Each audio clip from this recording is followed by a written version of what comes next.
Hello, welcome to the road to episode 9, my ongoing series where I chart my own personal road to the release of Star Wars episode 9 in December 2019. Yes, I'm going to do another series of videos building up to the next Star Wars film, like I've done since October of 2012. We're years and years into these series, and like I did with the road to episode 8, we begin with the fallout from the most recent Star Wars episode being Star Wars Episode 8, and this video will be my super duper deluxe discussion, spoiler-filled discussion. You've had your one and only warning, and I will talk about all things to do with this film, my reactions to it, my experiences with it, and everything else in between.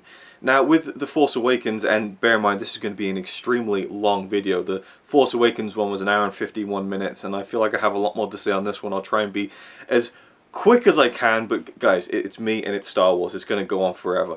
So you might want to listen to this as maybe like a podcast, you know, take it with you during a walk, or while you're doing the dishes, or while you're doing something else. Feel free to do that. And I'll probably put a time code in the description of the video that tells you the key topics if you want to hear specific thoughts that I have on the film, but you don't want to hear the full whack. I understand that, and I'll put time codes down below. Right, so with The Force Awakens, I feel like I spent so much time defending it. I made a whole video about how I felt like it wasn't a remake of A New Hope. While there were similar elements, it was really getting battering over the fact that it was just a New Hope remake. That's all it is. And with this film, I've seen some people saying it's pretty much a remake of Empire Strikes Back. I don't agree with that, even more so than the Force Awakens stuff. But I don't want to spend too much time talking or defending the Last Jedi. You know, I love the film, and I put up my first reaction. You can tell in that video how happy I was, and I've seen it 3 times already. I'm booked to see it a 4th time tomorrow night. I mean, it's unprecedented for me, and even for Connie, who I don't think I've ever seen a film with in the cinema twice. She was so amped up about it when we saw it last night that she just desperately wanted to see it again, and so I bought us tickets to go see it tomorrow as well, because for me, I just want to ride the feeling that I get watching this film, particularly in a packed room full of people who react to it so incredibly. And I'll talk about my experiences before we get to the film itself. But yeah, like I said, I want to kind of just draw a line under my feeling on the fan reaction to The Last Jedi. It's been so divisive, even more so than Rogue One, I feel like, even more so than The Force Awakens. Not as much as the prequels, but there is quite a vocal majority of fans who hate this film. And they're upset by this film, they're just disappointed by this film. And don't get me wrong, I absolutely understand people who are upset with the way that the characters have gone in this film, and that things haven't happened the way that they thought they would, or that they wanted them to. I get that. What really pisses me off is when I see people saying that The Last Jedi is a badly made film. Okay, it doesn't piss me off, but it annoys me. You know, it's nothing to get too kind of angry over, but when they say it's a poorly made film, and this isn't just like internet trolls, people who I respect and people who I know are good editors have said, oh, it's edited poorly. The story is incoherent. If you think the film is incoherent, you're delusional. Like, I just don't understand that, and it does rub me the wrong way when the incredible work that has been done on this film, from a technical standpoint, is being discredited because of the way people feel about the story. And I think it's childish to say that this film is garbage, or that this film is, again, a badly made film. I'm sorry, it just isn't. It's a spectacularly well-made film, and at the very least I think people should be able to see that it's at least a very well-made film. The story, the things that happen, the humour, you know, all that stuff, the story, that's all subjective to me. And hey, maybe the technical aspects are subjective too, but for me, I really take it, not personally, but I take it to heart when people criticise the editing of this film.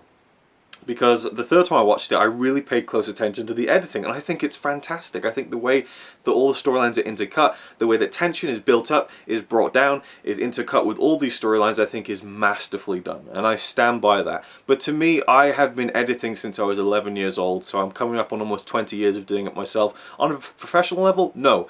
But I have spent a good chunk of my life, more than half of it, editing. I'm always editing. A week hasn't gone by in my life since I was 11 years old that I haven't edited something. So I feel like I know something about timing, something about pacing, you know. And hey, again, just complete amateur when it comes to obviously professional level stuff where you're talking about movies, but I feel like I know something about it. It bothers me when I see the editing getting called, yeah, again, and it goes back to all sorts of stuff. Oh, Suicide Squad, the editing was a mess. You couldn't tell anything that was going on. But what? You know, like, if something gets you from A to B, you know, and you're looking at a character and then you're looking at another character, that means it's not a mess. You know, I'm sorry. So, I'm going to draw a line under it there. I understand people are disappointed. I'll probably still touch on it a little bit, but... and I don't know why I'm going to put this into the video, because I filmed this at the end of my, like, 2+ hour thoughts on this film. Whatever this video is. But I wanted to mention the term fanboy. I wanted to kind of just, again, just draw a line under this. I've seen the word thrown around quite a lot the past few days, is fanboy. Oh, the fanboys are going to be lapping it up, whatever. Since when has that been such a bad thing? I don't get it. You know, to be a fanboy means that you love something so completely that you're probably going to like it because it's the thing that you love. And what the fuck is wrong with that? Seriously. Now, would I call myself a fanboy of Star Wars? Absolutely. Am I going to be blind to the fact that the film is bad if it's bad? No. Because that's the way I am. But if someone else is going to love it just because it's Star Wars, just the name value alone is going to please them, who cares? Why is there this fucking obsession with looking down on people for enjoying something? Like, are you that devoid of pleasure yourself?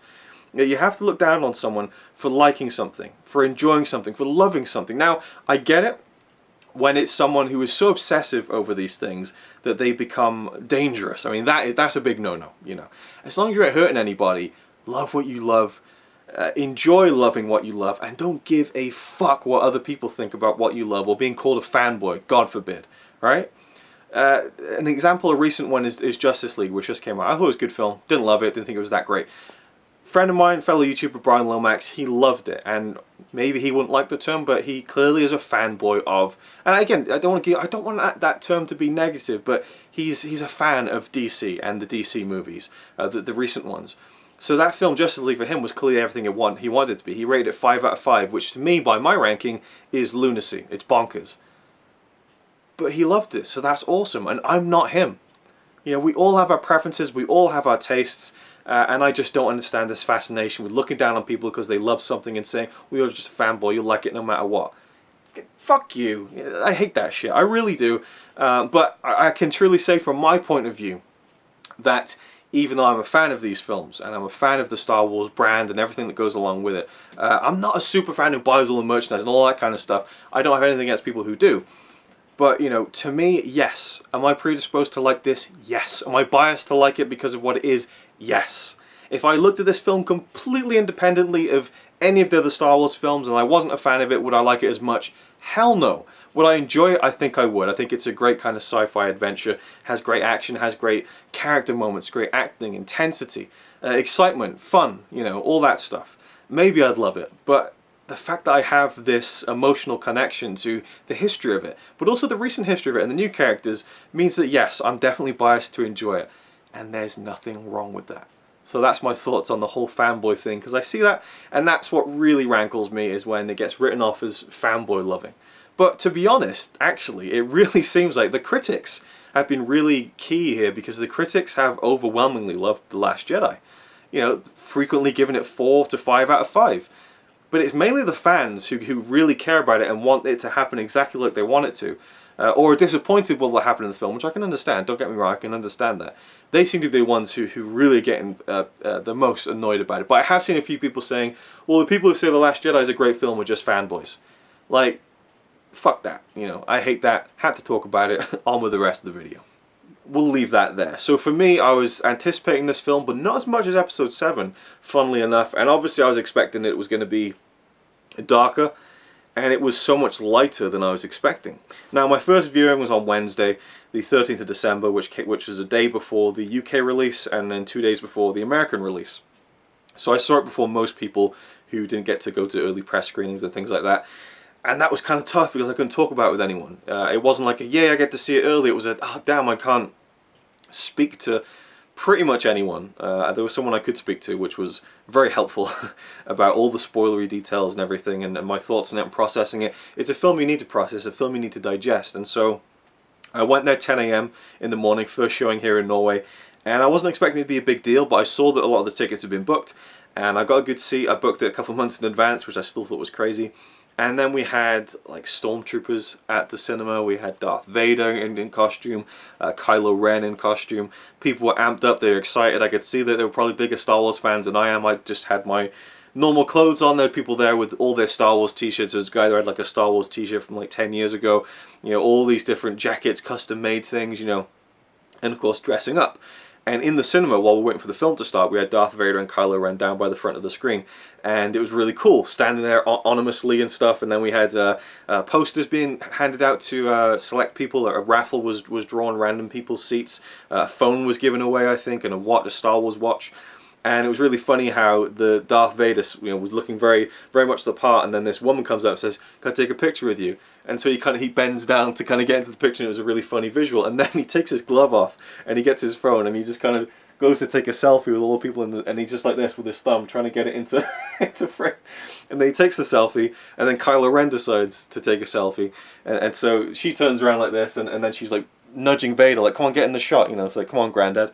And the cosplayer who portrayed Kylo Ren was clearly from proportions a woman, and I saw that because, well, obviously the proportions, but also as the film was starting and the lights went down, this girl kind of rushed from, I guess, the entranceway, and she was like fumbling around with a top. I thought, oh, that must have been who played, not played, but you know, was dressed up as Kylo Ren. And obviously, if they're there cosplaying as these Star Wars characters, they're gonna want to see the film. And I noticed they had the like the proper middle seats, like the VIP kind of view, bang in the middle, you know, straight looking on the screen.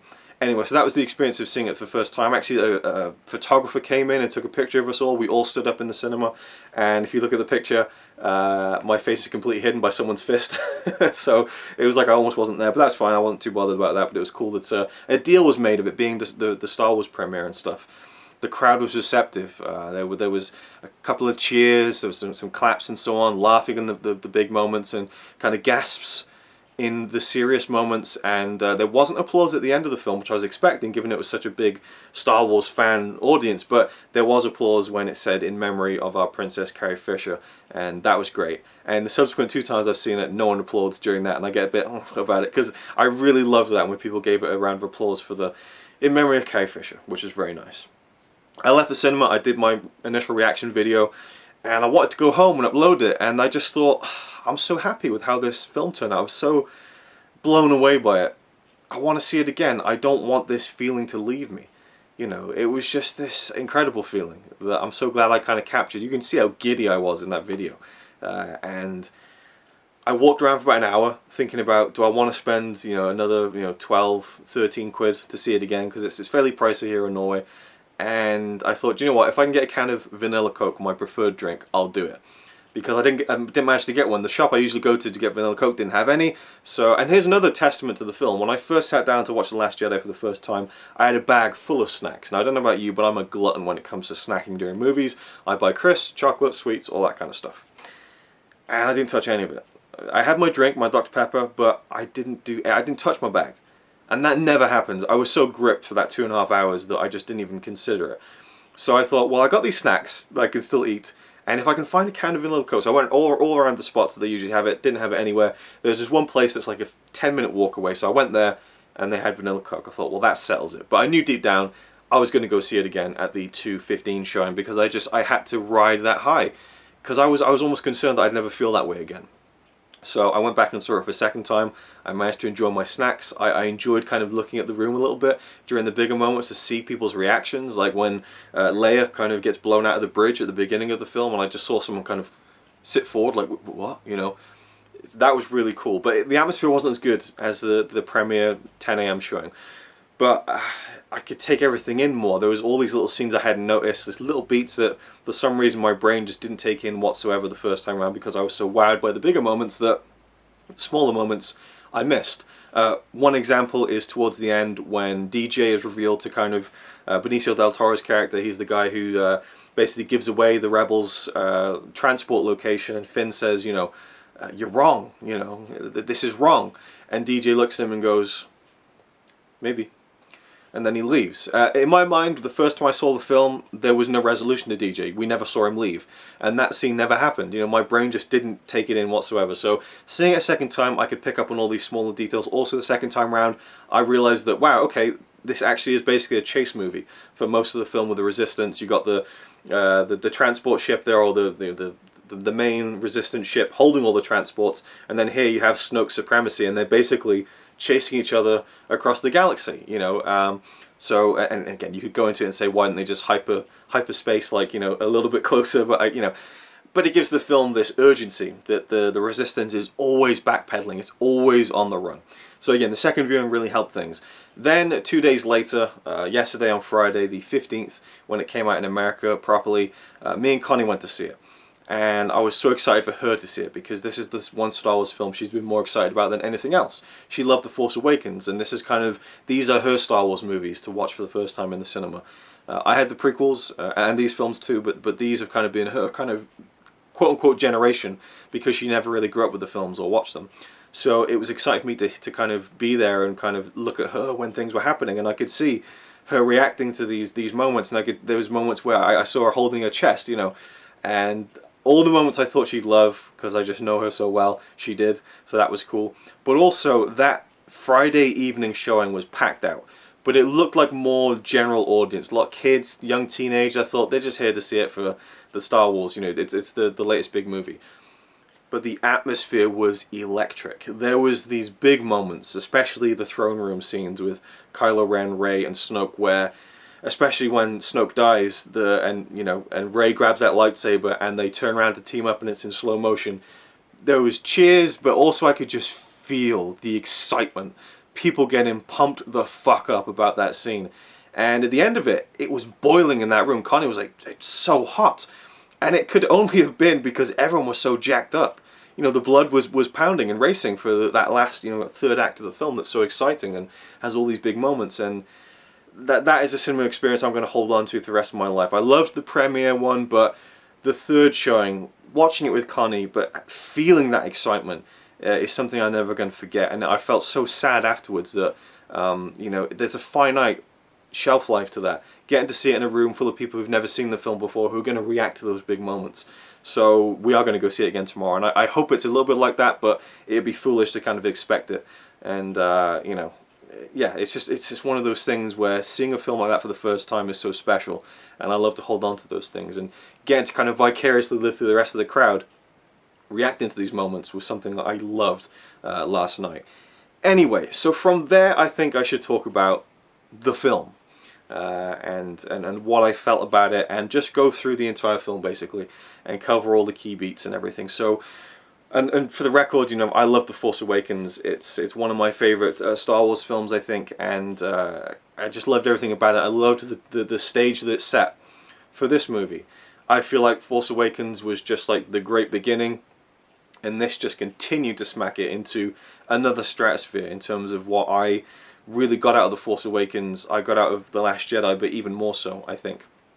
And I think they complement each other really well in the way that Star Wars and Empire Strikes Back complement each other really well. Not in the sense that Force Awakens and The Last Jedi are remakes of those films, but you have the hopeful beginning that's so fun and full of adventure, but also a little bit of darkness and, you know, the promise of more to come. And then the second film really settles into something dark, but it's still fun.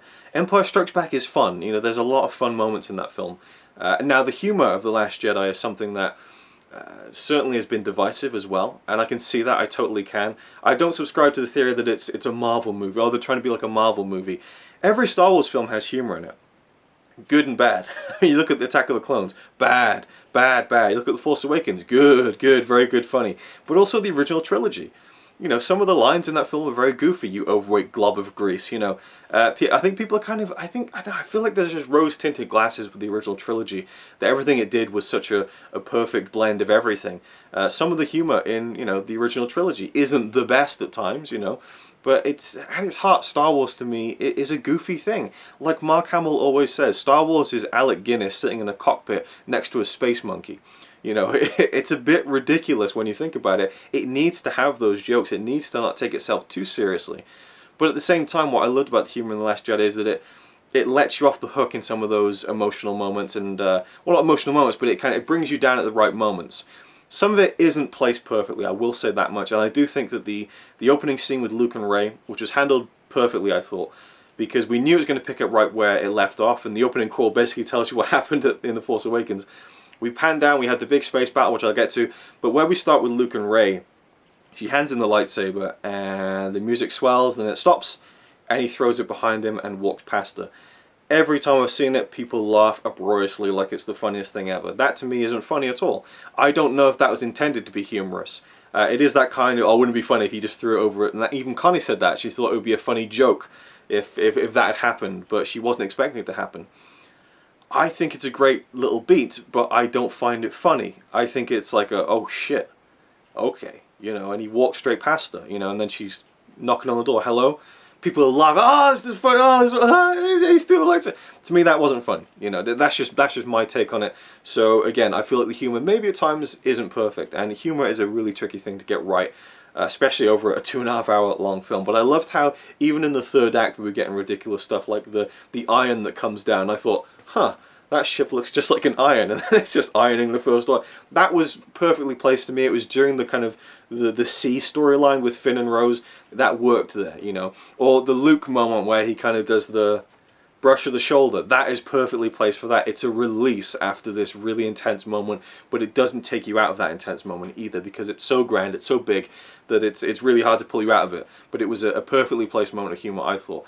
Now again, I'm going to try and work chronologically. So the film opens with the Resistance fleeing their base on Dakar, where we saw at the end of The Force Awakens. The First Order have caught up with them. They're trying to escape on their transports, and Poe Dameron goes head on to a Star Destroyer. And we have the little scene with Hux, with the, you know, hold for Hux, you know, where he's basically saying, I can't hear you. I can hear you. Can you hear me? I really liked it. I know people didn't. And again, that's where it really veers into the almost like, it feels almost like a Robot Chicken thing, you know. But I liked it for Poe. It fits his character. You look at The Force Awakens, you know, do I talk first, do you talk first? I didn't love that to begin with, but it fits his character. It's not indicative of all the characters in the film, or the humor as a whole. It's indicative of Poe Dameron's character. You know, he likes to fuck around with people, and he likes to try and be the hero, and he does that at the beginning of the film when we see Leia saying, come on, don't just keep going for that dreadnought, come back, we've done what we need to do.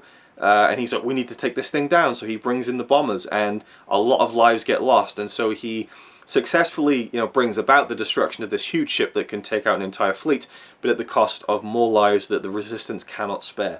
And so Leia really has to wrestle with Poe Dameron's kind of his fire, his willingness to go and, as they say, blow stuff up, get your head out of your cockpit, you know. I love the line at the beginning when Leia looks over at 3PO and she's like, 3PO, wipe that nervous expression off your face. That to me was straight out of Empire Strikes Back. Like, it was just such a perfect little moment that, you know, for a moment I was just transported back to those movies. And you're never going to get back there, you know. To quote Maz from Episode 7, the original trilogy, they're never coming back. We can never expect that. We should never expect that. These are always going to be different feeling films. They can have the same flavor, they can have the same moving parts, the same characters, in some cases, the same music, the same kind of aesthetic in the special effects, but you're never really going to feel exactly like those old films. So I do feel like people need to let go of that somewhat. It needs to evolve. It's a film made 30 years later. It's impossible to feel exactly like those films. It needs to have its own touch. But in those moments, like with Leia and 3PO, wipe that nervous expression off your face, and he kind of does the double take. Nervous? Perfect. It just really evoked that feeling to me. And that sequence with the bombers, I thought was really well done. The kind of the sense of peril, the sense of urgency, as all these bombers just keep going. Like, one of them blows up, and just a shard of it hits the next one, and that causes a chain reaction because it's full of bombs, and so it's like, oh no. And then we have the final bomber, which is run by a character called Paige, who is in the film for 2 minutes and makes such an impact. You know, I hasten to say she gave a great performance because, well, she did, but she's only in the film for a couple of minutes and doesn't really have any dialogue. But she really sold, again, the urgency, but also the willingness to sacrifice herself for a greater cause, which is what the film is all about, and really drives home as that hopeful theme of trying to kind of win, trying to fight back against evil. I mean, that's what these films are all about, really. But this one really, in a way I wasn't expecting, really digs into that idea, that theme of fighting the good fight and fighting against evil and doing whatever it takes. And if it means sacrificing yourself, then that's something that needs to be done. And so I thought that was a beautiful moment, especially the way that it was shot, the way that it was edited, where, she falls down onto that platform and then the sound drowns out and we see her eyes open. A fall like that would really knock you loopy. And then she finally gets the thing to fall down, and in slow motion she grabs it and she releases the bombs and goes up in flames. It's a very powerful moment to me, and I thought it was wonderful. And I love how the character of Rose, played by Kelly Marie Tran, was tied into that character, that it was her sister. And they both have the kind of pendant that clearly was kind of part of one whole, or at least was a matching set. And so that is her sister, represented in the only thing she has left of her in this pendant, which becomes a fairly decent part of her character's story, is having that pendant and what it means to her, and it symbolizes the sacrifice that she is willing to take to help the cause. And I like how that played out towards the end. Finn wakes up and asks, "Where's Rey?" Perfect kind of segue into the next scene. Now, there's not a lot of crossfades the way that they do in all the Star Wars films, where the screen will wipe like that. There are a few, but there's a lot of just quick cuts. I think Rian Johnson tweeted like a few months ago, it was like, guys, how many of these kind of crossfades do we need? Because I haven't done many of them. So I like how that was done and how certain scenes linked into each other, the way that visual ideas, or even audible ideas, like "Where's Rey?" we cut to the island, or the beacon kind of tracker that Rey has and that Leia has, and you'll see someone holding that, and then it cuts to Rey with hers. And so I just like the way that was done with the editing as well. So the Rey and Luke stuff was basically how I thought it would go, where Luke would be reticent to return to the fold or to train any new Jedi, basically. And I love the way that it builds, the way that he is, again, so against the idea of training a new generation of Jedi, let alone this one person, this girl who's turned up. And I guess I have to go into it. For me, and you've seen the videos I've made, for me, I felt like Rey had to be Luke's daughter. All the clues, seeing the vision of all the Skywalkers, Luke, Vader, Kylo, the idea that her parents had left her, the mystery surrounding that, just so many signs pointed to her being a Skywalker. And to me, being Han and Leia's daughter just didn't work whatsoever. It didn't fit Leia's character to let her daughter go off like that. She would have kept her daughter by her side, and she would have fought for her, especially after losing her son.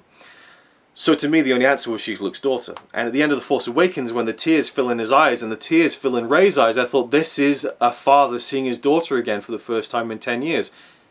But it wasn't. And she isn't his daughter. At least we think. I'd say it's about 95% certain she's not his daughter at this point. But there's still a hope, a possibility, and we'll get to my thoughts on that as well. So I was really not surprised, because it seemed to feel like, from what we'd seen from the trailers, that it wasn't going to play into it very much. We knew that Luke said to her at one point, "Who are you?" And he does. Who are you? Why did the Resistance send you? Who are you? And that to me is just, there's no way that she's his daughter. And it almost just makes his story even more sad if it turns out that she is, even though I wanted it to be. But having seen how it all played out, it just doesn't, I don't feel like it makes sense, other than to give her and Kylo a deeper connection, and also to have the Skywalker family saga end on a more happier note, because I can't see how Kylo Ren could redeem himself after everything we've seen in these two movies. And so if he dies, the Skywalker line dies.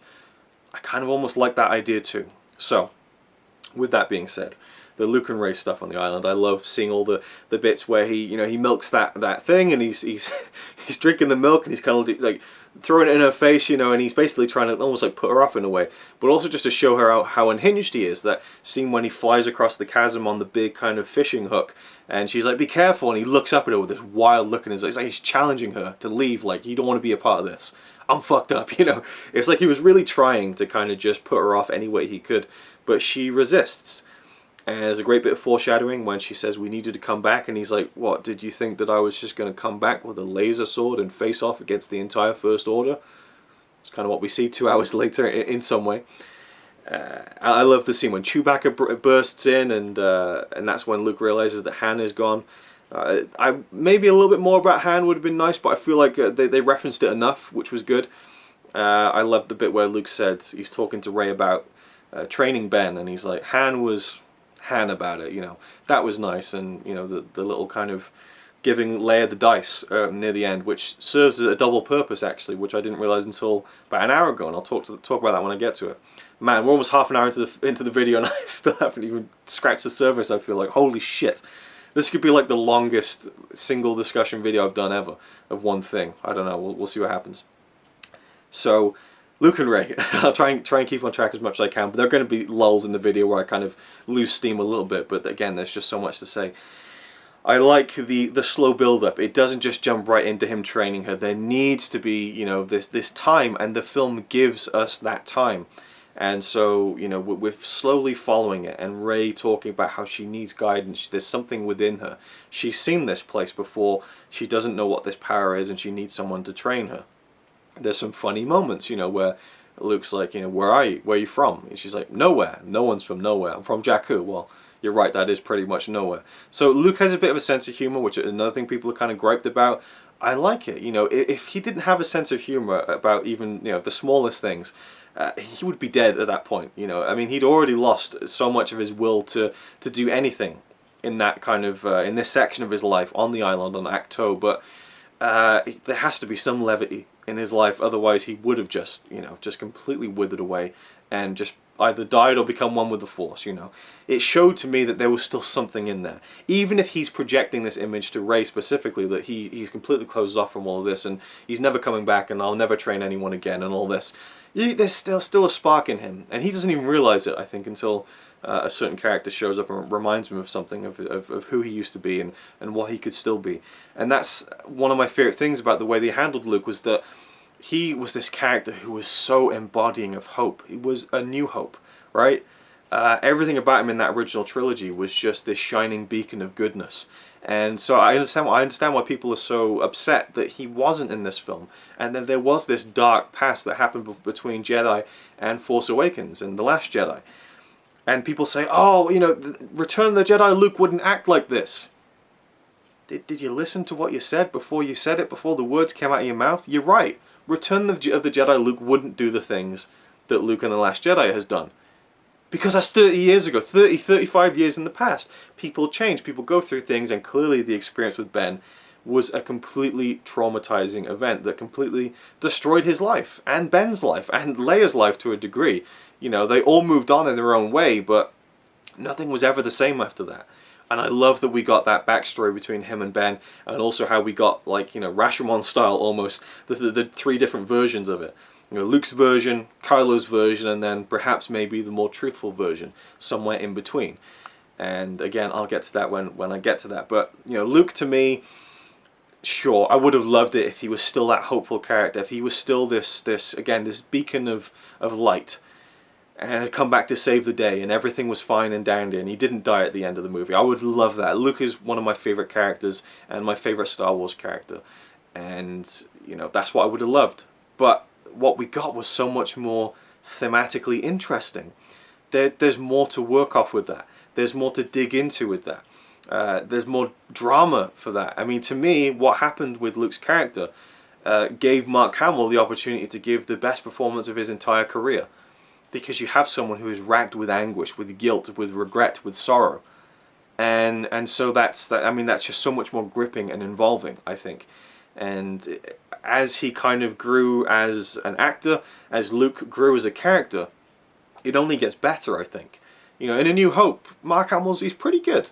You know, he's not great, you know, but that's kind of where Luke is. In Empire Strikes Back, I think he gives a much better performance, and Luke is giving a better performance as a person, as he's evolving with the Force, and then with Return of the Jedi, I think Mark Hamill gives an even better performance. And Luke moves on to even bigger things. In The Force Awakens, you know, come at me if you think I'm wrong, but I think that those 30 seconds in The Force Awakens is a much better performance than he gave in the whole of Return of the Jedi, just because I thought that wordless performance in Episode 7 was so impactful in saying nothing. And then The Last Jedi, it's even better. I think it's the best thing he's ever done, and he should be proud of what he did.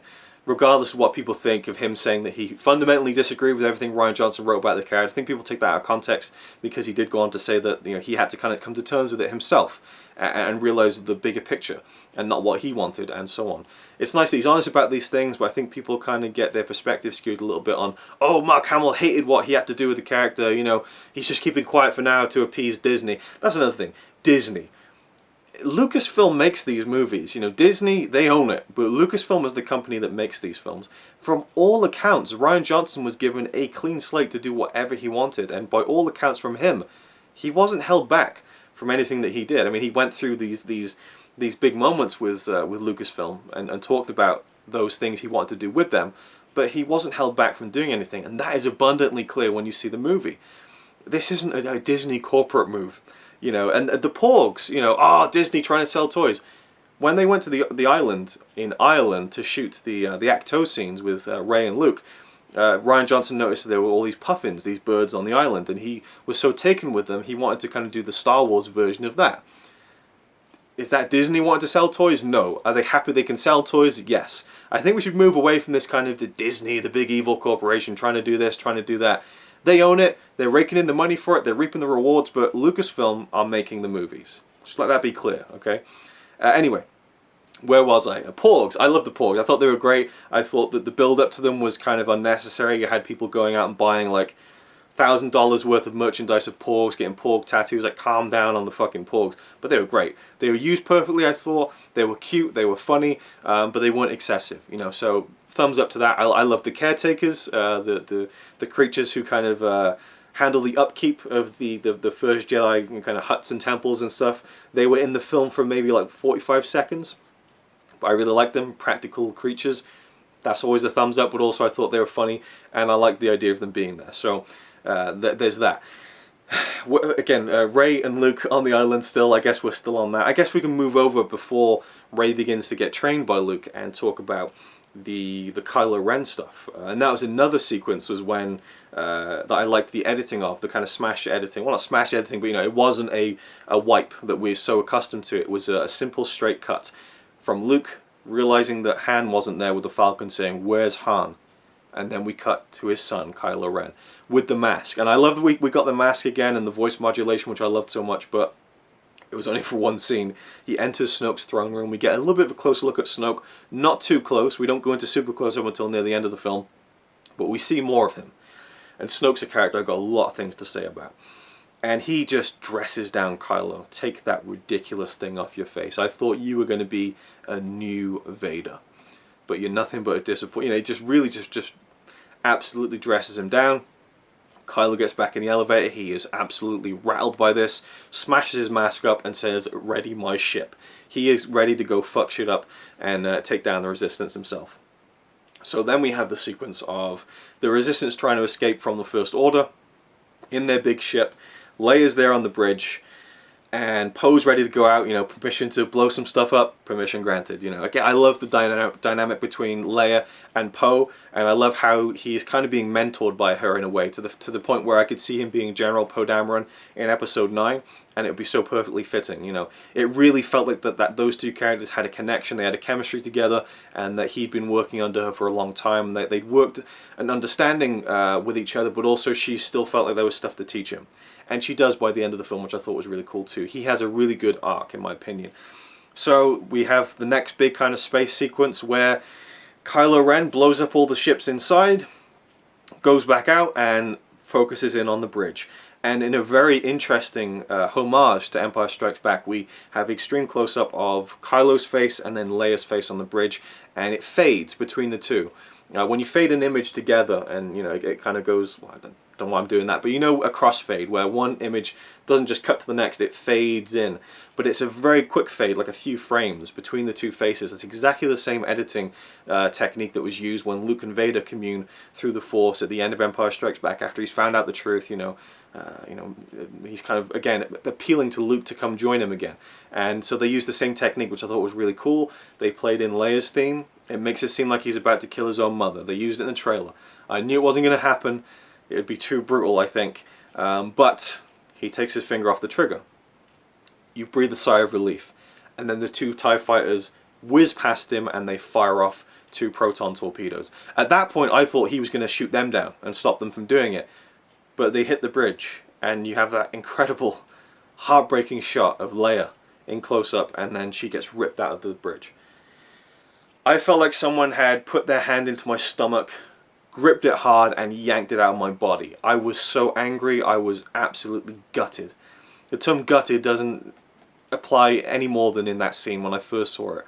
I thought, I can't believe they've just done that. I can't believe it. You know, and the thing that really pissed me off was that we've seen scenes of her or shots of her on Crait, the salt flat kind of planet that we see at the end of the film, and we'd seen that in the trailer, so I thought, wow, they've actually filmed fake scenes to throw us off the fact that she dies at the beginning of the movie.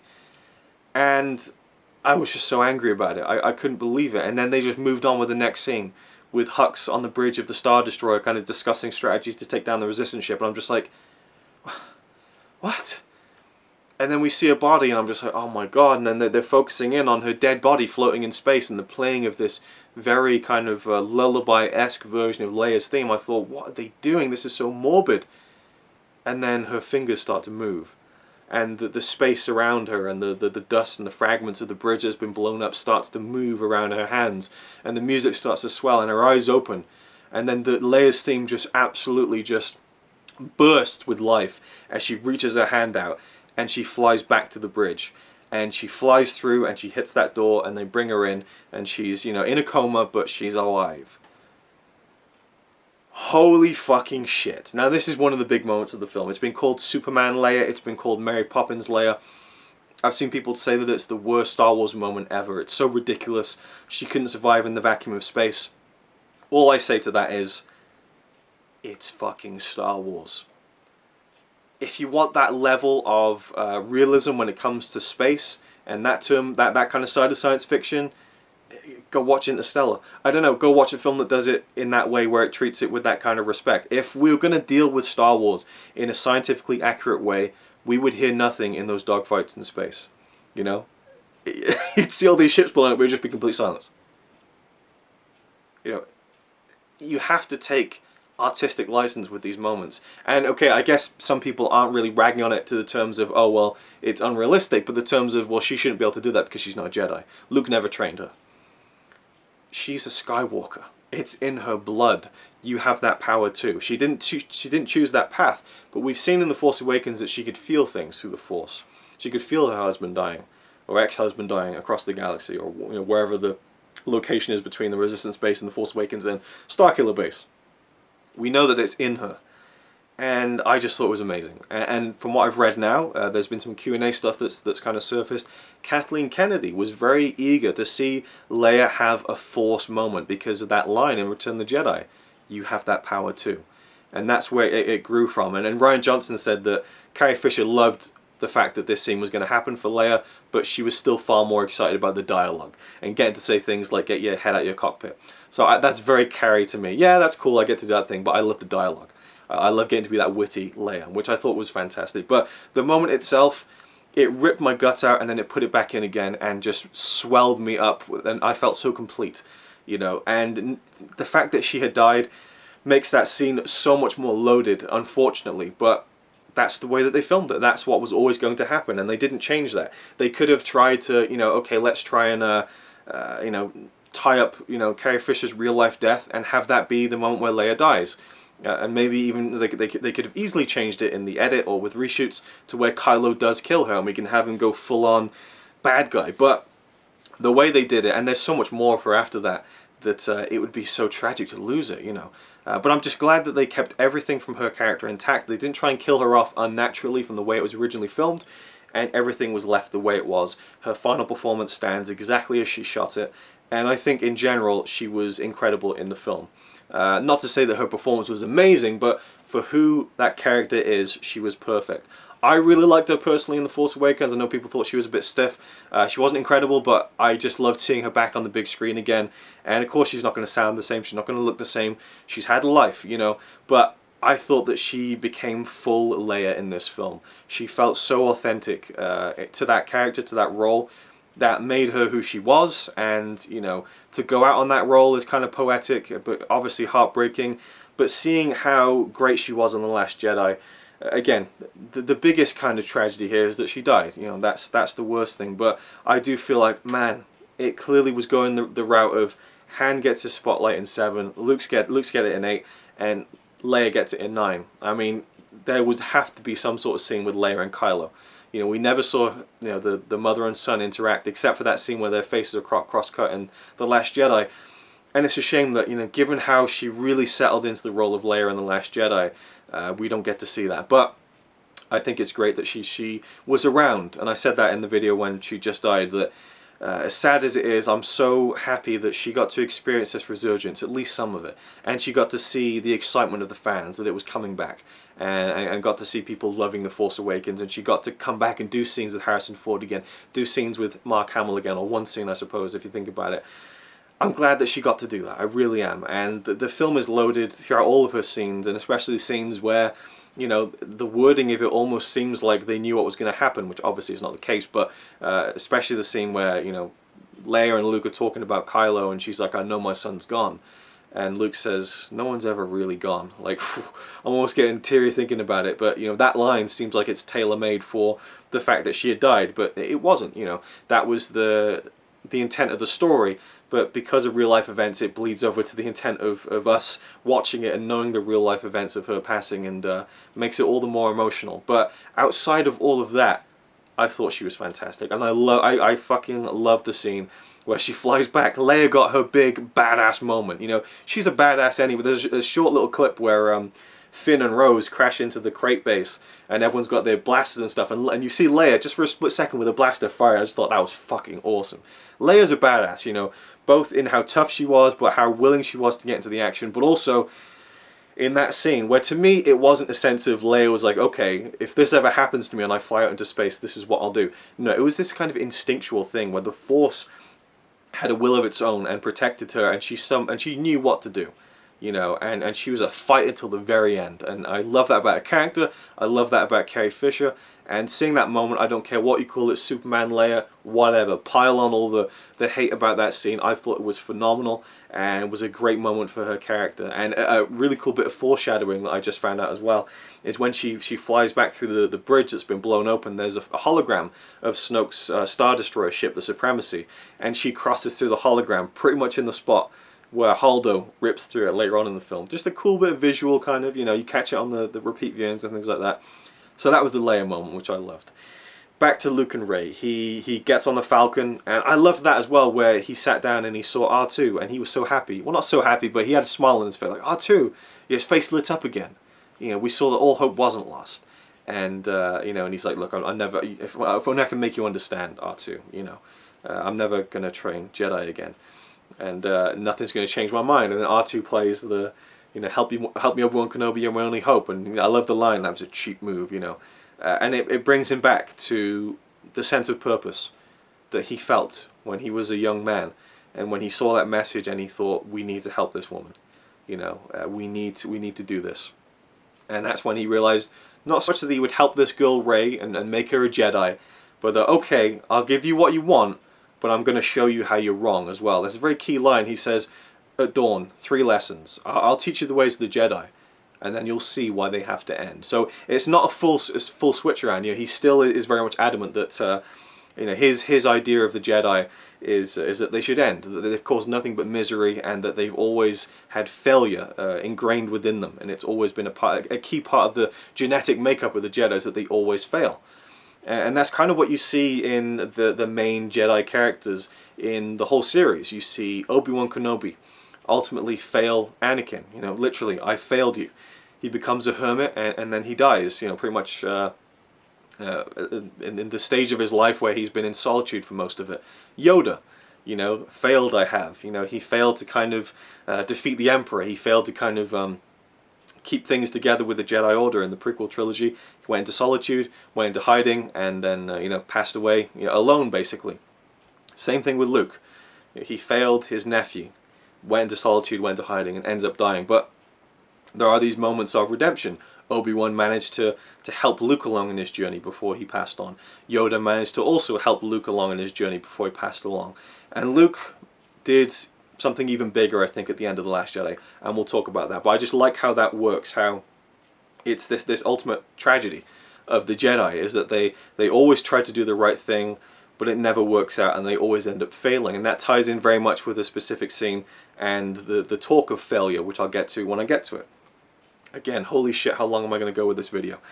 So, so Luke says he'll train Rey. We get that great scene, the first lesson, where she's sat on the rock, and you know, the comedy in that scene I find quite funny. You know, where he's kind of a bit exasperated with her just kind of reaching out for the Force or whatever, and he kind of tickles her hand. That's the Force.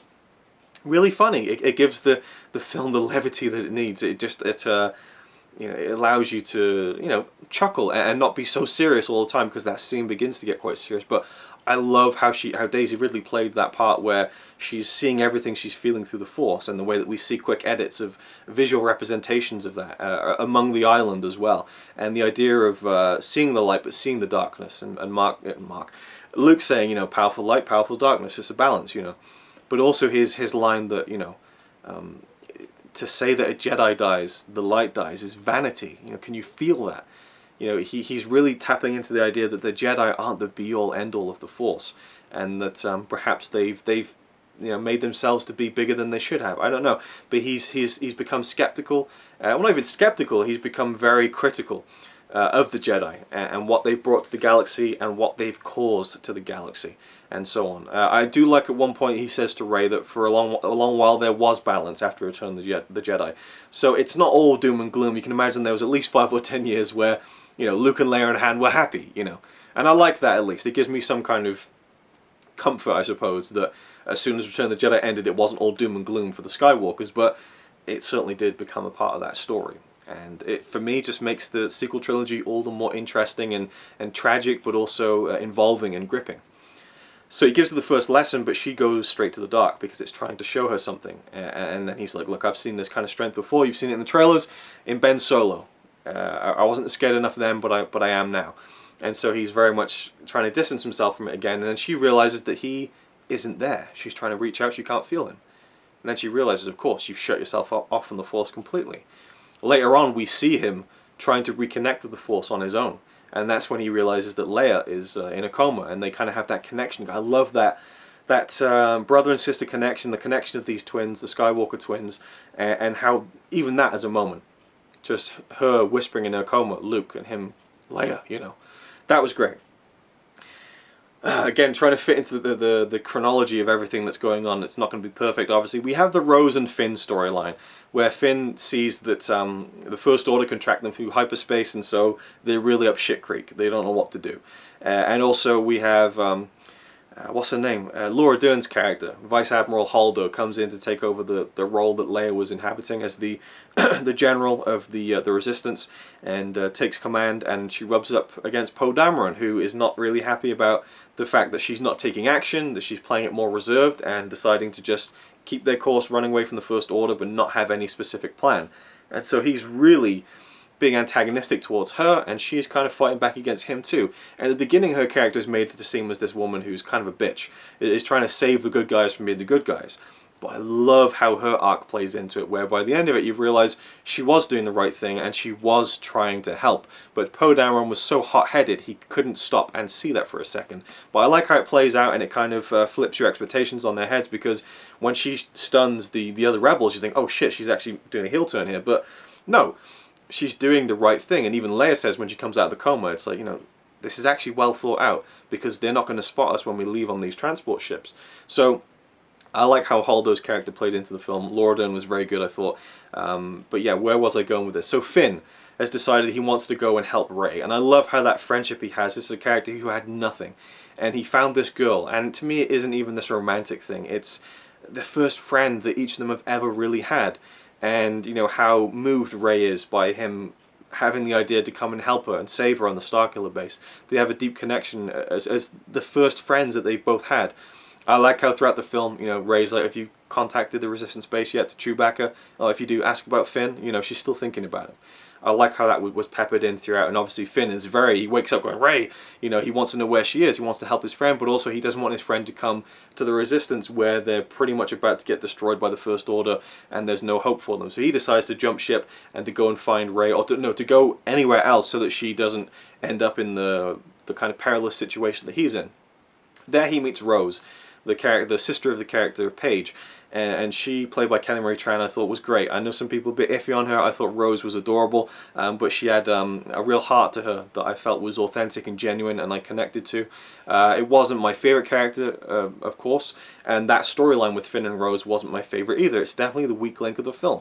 I understand anyone who thinks that that's a weak or even bad part of the film. I don't think it is. I really enjoyed the whole casino Canto Bight stuff.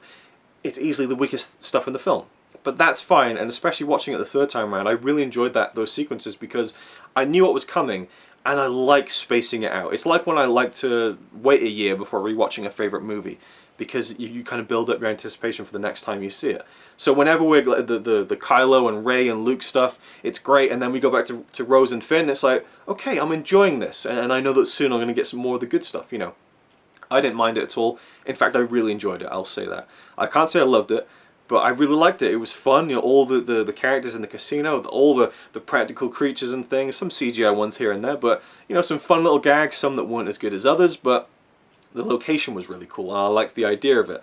And, you know, you kind of maybe cross over a little bit into, you know, there's a character in the casino who very much feels like a 1940s American movie star to me, which was interesting. But, you know, hey, we had the American Diner, basically, in Attack of the Clones, and this certainly is on the lower scale of referencing almost, you know, a bit too close to home in terms of, you know, the past 100 years here. It's a galaxy far, far away, and it usually feels that way, but that certainly maybe dragged me out of it a tiny, tiny bit. But I liked that sequence and how Finn's character, you know, obviously he wants to help Rey, and he goes on this journey with Rose. I love their first interaction where she's like, I don't usually talking with Resistance heroes. Talking. You know, she's awkward, you know, and she represents that person out there who is awkward and is seen as ordinary. You know, I think it's an important character to have in a movie like this, and to show that ordinary people can have the courage within them to do bigger things and to do things for the good and for the better of people. So I liked her character a lot, and they go on this mission after hearing from Maz Kanata. There's a code breaker who can help them break into the Supremacy, Snoke's Star Destroyer, to stop the tracker that can track the Resistance through hyperspace. So they go to Canto Bight, and Finn is like wowed by the casino. He's like, this is great, you know, he loves it. He's never seen anything like it before. You got to remember, this guy Finn, he's never been in the world. You know, he's just been confined to this this existence of being trained to be a killing machine, basically. And to some degrees, I almost find Finn to be a little bit unbelievable, because it's hard to imagine how anyone could have heart after being trained from birth like that. But I guess it's, again, this is a fairy tale. This is stories of good and evil, and the idea that someone would be so inherently good that they couldn't be swerved by the First Order, they couldn't be swerved by evil, and they refuse to kill for the bad guys, is a very hopeful one, I think. So I do like it. And, you know, his character definitely feels a little bit undercooked in this film compared to The Force Awakens, but to be honest, he is not as important as Rey, as Kylo, as Luke, as Snoke in this film. It's just the way it is, but I still liked his arc. I like how he's still questioning things, how Rose makes him see the realities of the world, and how things aren't always as they seem, and that there's always stuff going on underneath the surface that maybe he needs to take a closer look at. And that's a good part for his character to go through. When they get on the ship with DJ at the end of that storyline in Canto Bight, and Finn says to DJ, oh, you stole the ship. Well, at least you stole from the bad guys to help the good guys. And DJ's like, bad guys, good guys, made up words, you know. And he finds out who owned the ship, someone who's an arms dealer who sold to the First Order and the Resistance. Bad guys, good guys, made up words. And you see the look on Finn's face, like, maybe things aren't as black and white as I think they are. And so you wonder if maybe he's going to, I don't know, if something's going to happen with him. Obviously it doesn't, but I like that you show the conflict within Finn, that he's still not sure of everything. But ultimately, by the end, he decides to make the ultimate sacrifice. Jumping ahead here, let's just talk about it, as we're talking about Finn, and kind of get his character out of the way, I suppose, and my thoughts on this video. Which we're coming up on an hour now. Holy shit. I don't know what it is about these really long reviews of Star Wars movies. So, Finn, you know, in the skim speeder sequence on the Battle of Crait, he decides, okay, I'm going to take out this cannon. I'm going to save the Resistance. I'm going to make my life worth something and save something worth saving. I think it's a great moment. The music and the build-up of it, his ship kind of slowly bending in from the force of this cannon's pre-laser strike, and he's ready to do it. And you could say this is a cop-out moment where he doesn't sacrifice himself and Rose saves him because she loves him. But there are a few moments in the film that are kind of have your cake and eat it moments, and this is one of them. And they never feel cheap to me, because in that moment you see that Finn was completely 100% dedicated to sacrificing his life to save, this very small group of people who are left in the Resistance. They're worth dying for, they're worth saving. And he realized where his loyalties lied and what side of the fight he wanted to firmly place himself in. And if that meant risking his life or completely giving his life away, he was ready to do it, he was committed. The fact that he was stopped from doing that doesn't take away his intent. And so you get the emotion of him sacrificing himself, but without losing the character. And I think that works. It can be cheap if you do it sometimes, but for me, I think it totally worked. And the line where Rose says, that's how we're going to win. I saved you, dummy. We're not going to fight the things we hate. We're going to save the things we love. And then she kisses him. And to me, it seems like he's not sure about this, So I don't feel like the romance there is set in stone, but she clearly is taken with him. And there's a very cool shot, well, not cool shot, but it's an important shot to her character when Finn's in the base on Crait and he's saying, like, we need to fight. And he's basically rallying people. And we see Rose's face as she begins to really... That's the moment where I think she falls completely in love with him. Well, not completely, but, that's when she realizes she's in love with him. Obviously she's been with him, she's gone on this adventure with him, but when he's ready to kind of make that stance and say, we're going to stay, we're going to fight, and we're going to do anything we can to give us time to save the Resistance, that's when Rose kind of realizes, this is the guy that I'm willing to kind of, save, basically, which is what she does. Now, the fact that she says, this is how we're going to win, by saving, what we love, and then the laser beam behind them just blows open the Resistance base. Like, well, your logic is a little bit flawed there, Rose, but people in love do stupid shit. It works for me. It works for the character, and I loved Rose's theme. It was a beautiful piece of music that John Williams composed. We didn't get too many new themes in the film. Lots of uses of Leia's theme, of old themes that we've heard before, of Kylo's theme in particular, and of course Rey's theme, and they're both incredible pieces of music.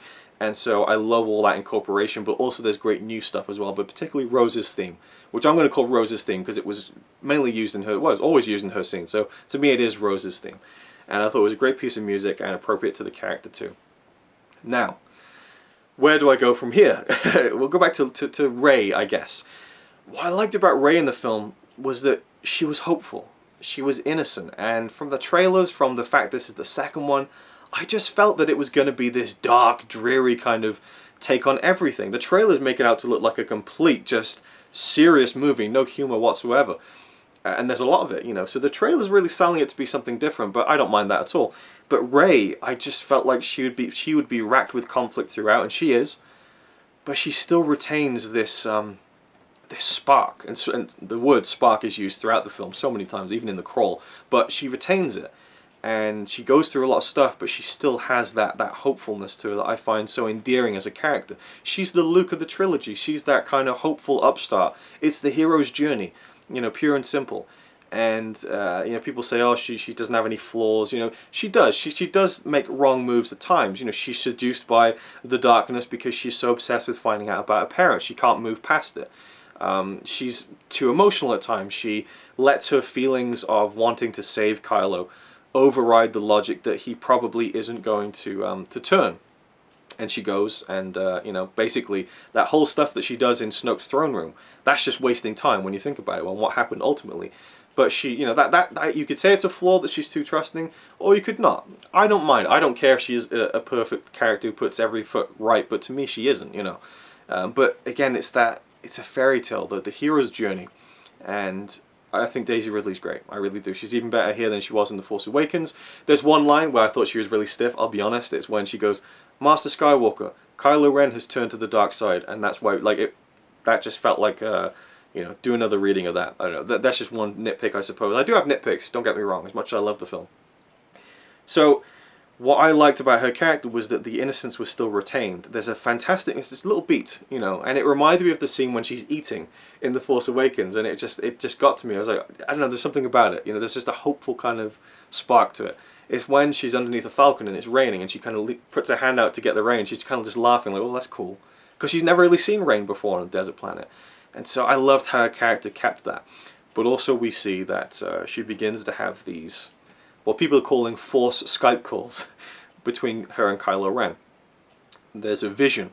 Well, not even a vision, there's the, I don't know if you call it telepathy, I'll leave that one in for free, or whether you call it, you know, them actually being in the same space, or kind of, like, what, I don't know what's going on.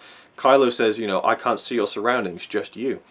And his shock and surprise at this, her shock and surprise at this, the way that those scenes build, the way that they, their relationship together begins to progress is really interesting, and it's such a good device to put those two characters together throughout the film. You know, it really, really fucking works, and people are like, oh, the Force shouldn't be able to do that. Bollocks. The Force should be there to be exploited. It should be there to expand the possibilities for telling stories. And that was a really simple way of doing it. Just cutting back and forth. They're in different spaces, but they occupy the same kind of thought process. You know, like the way the sound would drop out.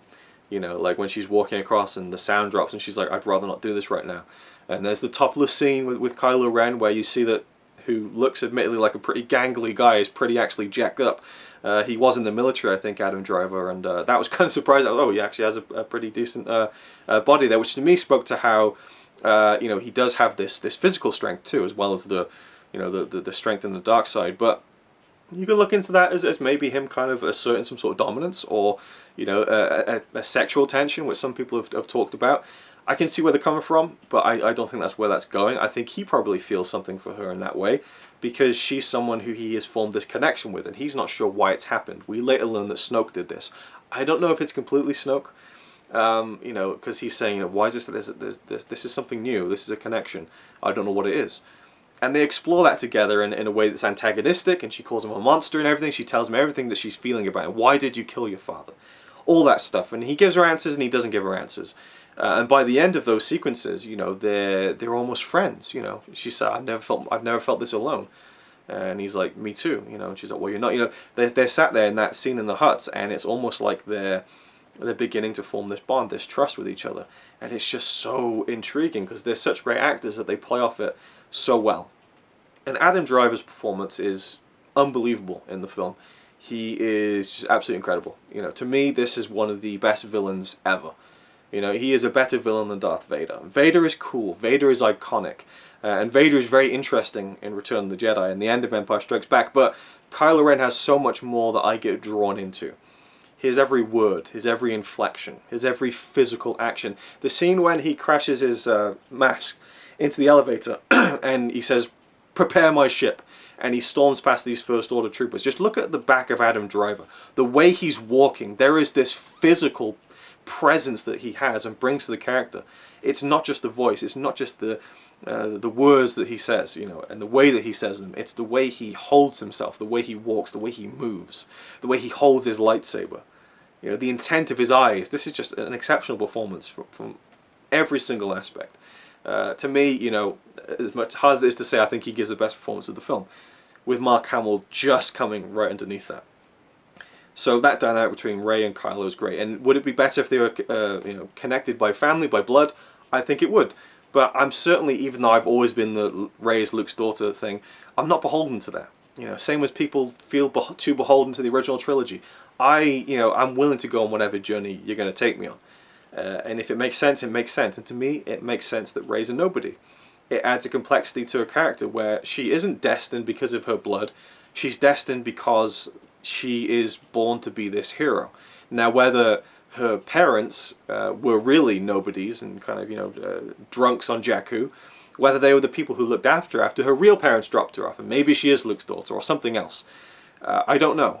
Could Kylo... Well, it's not that Kylo is lying because he gets her to say it herself. And I'm jumping ahead again, but we're talking about their relationship, and she says it. She says they were nobody. This could be her deep-seated fear that they were nobody and that they weren't going to come back. And that's what Kylo's seeing. So it might not be the truth, but it could very well be the truth too. And it could be this idea that again, to say that a Jedi dies, the light dies, is vanity.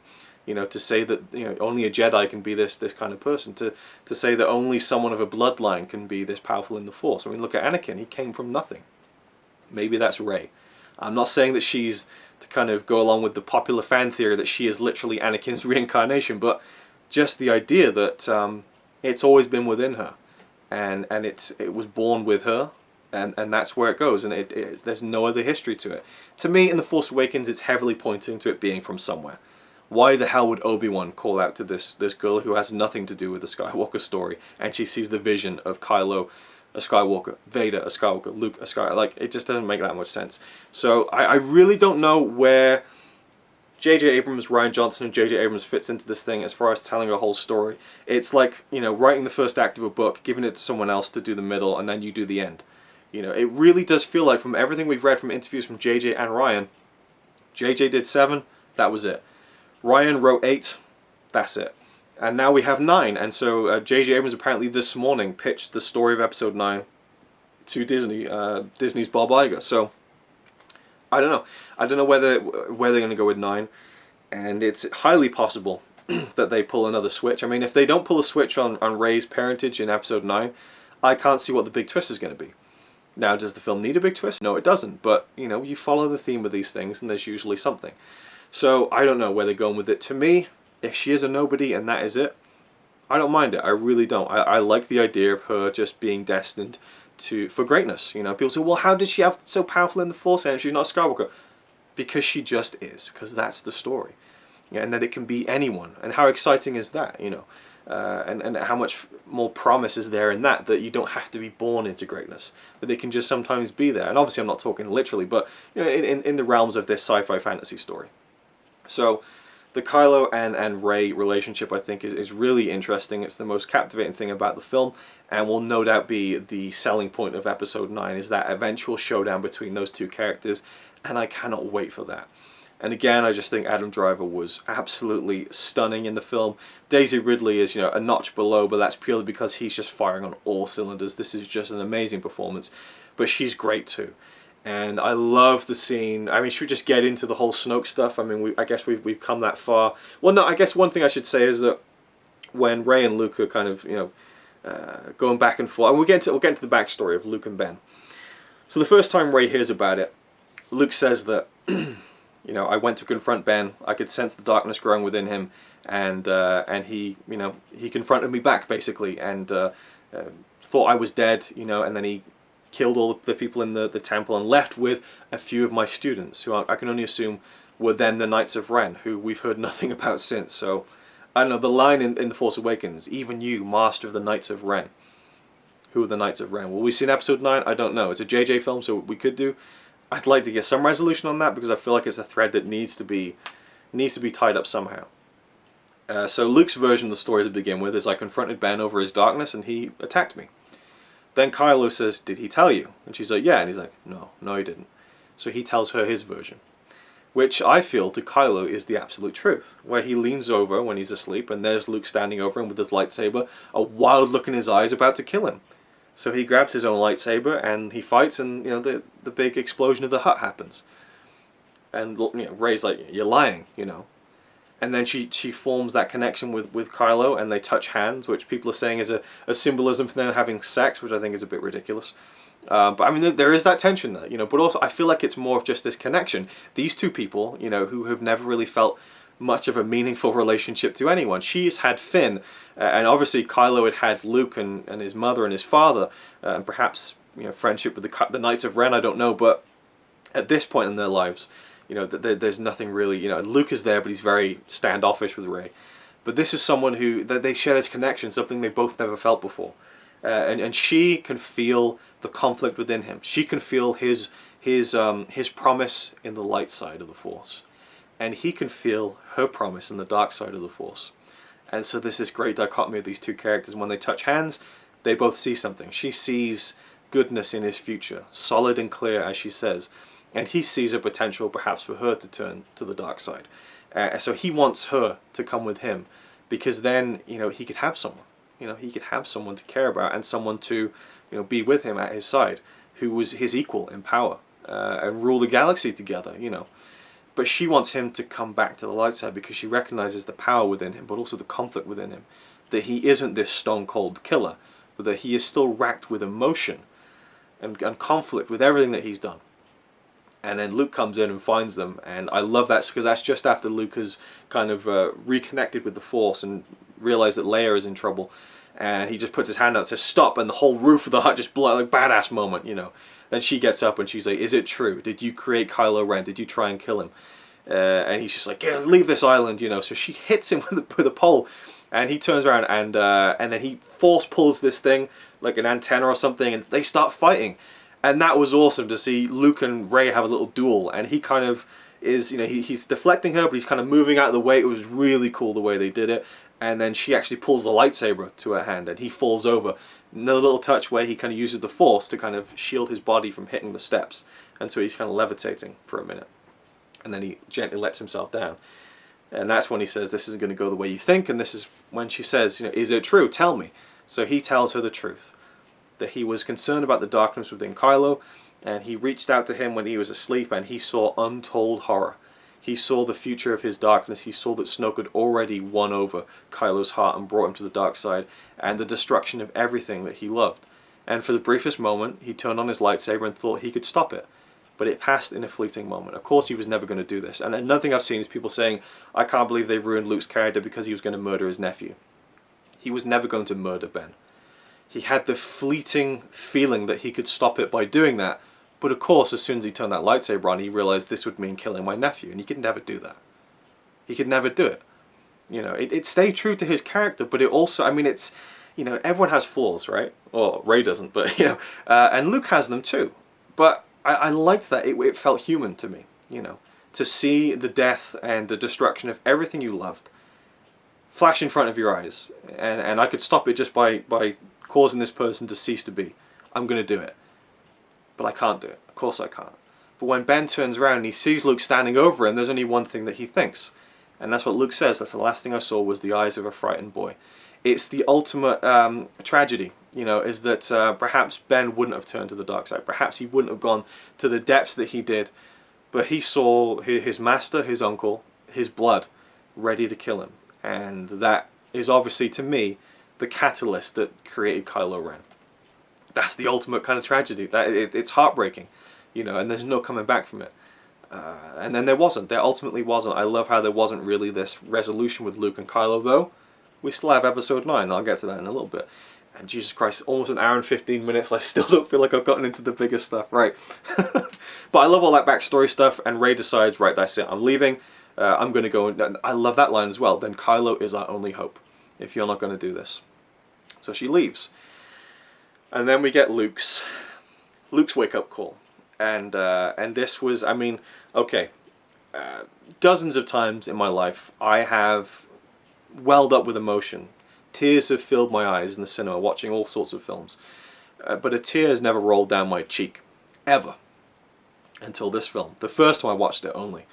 And it was the Yoda scene, where Luke decides, right, I'm gonna go burn the Jedi tree and all the Jedi texts and be done with it. You know, he's just gone into complete self-destruction mode. But he can't quite do it. And then Yoda appears. I just, that alone got me emotional. I think the CGI looks a little bit iffy in the first 2 shots. After that, it's an actual puppet, and I think it looked phenomenal. I am so glad that they went for a puppet, but also one that looked like the Empire Strikes Back Return of the Jedi puppet, not the puppet from Phantom Menace, which was terrible.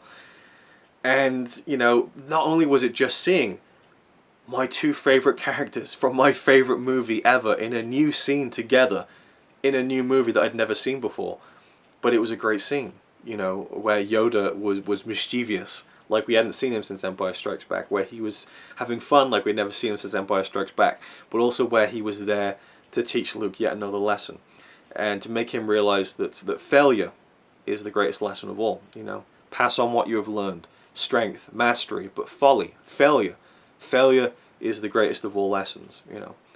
Brilliant writing. You know, Ryan really wrote Yoda wonderfully, I thought. And there's a couple of jokes there, you know, where, you know, Yoda's kind of chastising Luke over not reading all the Jedi texts, you know, page turners, they were not. Well, I guess he didn't chastise him, he kind of confirms that he didn't really need to read them. But Also the deception where, you know, Luke's like, oh, the Jedi texts, and, you know, Yoda's like, you know, the girl Rey, you know, has, you know, she basically possesses everything that she needs to. She doesn't need those books. But Yoda knew that those books were taken by Rey. Rey took the ancient Jedi text. We see it in a drawer on the Millennium Falcon, which is a great touch, you know, and obviously that's something she'll take on by the time we catch up with Episode 9. I'm sure there'll be a time jump for that movie, but we'll forget about Episode 9 for now. We're talking about The Last Jedi. But that scene and how good Yoda looked, how, you know, again, Frank Oz coming back to do the voice, but seeing Luke and Yoda again, sat side by side, we are what grows beyond. That is the true burden of all masters. And then Yoda's theme. Oh, Yoda's theme music, and that was, I couldn't stop it. The tears were rolling. Two tears rolled down the cheek. And it's just one of my favourite movie moments in a cinema ever. That was incredible. And I've loved seeing it each consecutive time since, and it still gets me emotional. And that's great. You know, that's what you want, is to feel emotion. I was just so happy to see it. But it also served as a kick up Luke's ass, you know, and gave him the impetus to do what he did in the last act of the film. So we follow Rey going up to Snoke's room, and the stuff with Snoke is very powerful. You know, he displays his strength on the dark side, and, you know, lifts her up into the sky, and the music and the way he's like, give me everything, and she's screaming, like, it's incredibly powerful stuff. Again, Snoke, where do I go with Snoke? I guess we can kind of just jump into it, I suppose. So we have Kylo there, and Snoke says, okay, you've redeemed yourself now that you've brought me Rey. But it was I who bridged your mind, which is a little bit similar to the Emperor's dialogue, I have to say. It was I who allowed the Alliance to know the location of the shield generator. It was I who bridged your mind, and Kylo kind of gives a look of kind of, wait, was it? You know. And he's got Rey exactly where he wants her. You know, he shows her that the Resistance is getting destroyed, which ties in with the DJ storyline where he gives away the Rebels' position, the transports are getting blown up. And I love the build-up of all of that stuff where Holdo stays behind on the Rebel cruiser and says to Leia, you need someone to steer the ship to kind of draw the attention away. And I love that scene between Laura Dern and Carrie Fisher. It's very emotional, very well done between the two actresses. I thought it was a beautiful moment between them. And you really got the sense of the character's history through that. It just felt so believable. And Holdo was going to stay behind. And at first I thought, why is she staying behind? Just put the ship in autopilot. But I guess she had to physically, you know, move the ship and make it seem like it was doing something else. But obviously it was about to pay off in a much bigger way than I had anticipated. And we're cutting to Rose and Finn and DJ, and I like that stuff where they infiltrated the First Order and everything. It was well done, and I like how it was for nothing. I like how they weren't able to hack it. They weren't able to deal with the hyperspace thing, hyperspeed thing, where they could track them through anywhere that they would go in the universe, and the galaxy. I liked that a lot. That it was this building up to them kind of saving the day, and they got stopped, and that was it. And it's like, well, shit. Now what do they do? And now DJ's giving away. It's just all about building up the peril. The Resistance is backpedaling the entire movie. They're such under. I don't feel like the Rebels or the Resistance or the Republic have ever felt more outnumbered and underdog-ish than in this film. I felt so, you know, the transports getting blown up left and right. They get whittled down by the end of the film to an amount of people who can only fit on the Millennium Falcon. You know, it really feels at the end like all hope is lost. And again, I'll get to that. So we have Rey, and she's being shown how, you know, everything's gone to shit, basically. And Snoke's like, you have to die. And I thought that Skywalker, Luke, was going to be Kylo's equal in the light. And I knew with Kylo's ascension, you know, darkness rises and light to meet it. And Andy Serkis, I think, is phenomenal in the role, because he really just evokes the power. He has such a powerful voice. You know, we've seen that in other films where he's used his voice very efficiently in different ways. But, you know, he really evokes the commanding presence that Snoke gives off, I'll say. So he says to Rey that you're the equal that has risen, but you have to die because you have the true spirit of a Jedi. And so I love just the detail of him lifting her up on her knees, but her knees are just off the floor. Just love that detail for some reason. Spins around to face Kylo, and he says, look, Kylo is going to kill you, you know. And then he starts like, yes, he's like, I cannot be defeated, you know, he cannot be turned. Snoke is so confident in this. His eyes close as he envisions it. He's like, he's going to take that saber, he's going to turn it, he's going to ignite it and defeat his true enemy. And then you see Kylo's hand kind of off behind his back, kind of turning Luke's lightsaber, which is next to Snoke, and it spins around and he ignites it straight through Snoke's stomach. Holy fuck, like, what did I just see?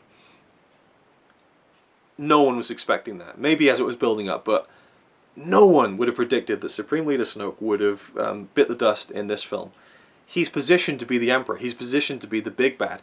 All that time I was thinking about Episode 9, I think Rey and Kylo are going to have to team up to take down Snoke. Maybe Luke has to be the one to take down Snoke because he's so powerful. What do we really know about Snoke? He has 15 minutes screen time max. In both films. I'd be very surprised if it was more than 20 minutes. 15 at most, I think. He's barely in The Force Awakens. He has a few scenes here that are very impactful, but, short. What do we know about Snoke? Because I've seen people saying, oh, he was built up to be like the most powerful dark side user ever. Was he really? To me, Snoke is like the Dark Wizard of Oz.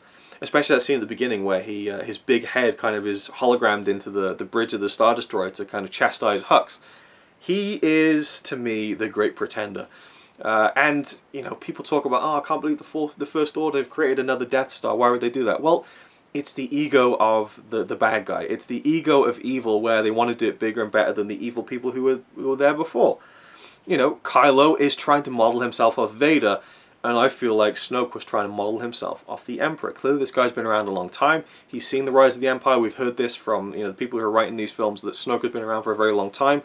And so clearly being powerful in the dark side of the Force, but also clearly being someone who's diseased, he's crippled, I don't know if that scar on his head is from battle or whether it's just he's withering away. But he has this power, this tremendous power with the dark side that he has succumbed to. And Yoda always said that the dark side was the quick and easy path, more seductive, more powerful.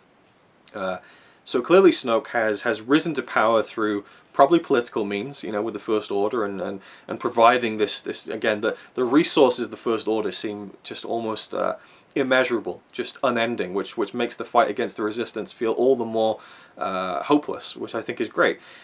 So Snoke is at the head of this, but to me, from what I can read from the two films, he is a master of intimidation, of manipulation. He talks about how Hux is pretty much worthless, but to have someone like that in a position of power can be honed into a very sharp tool.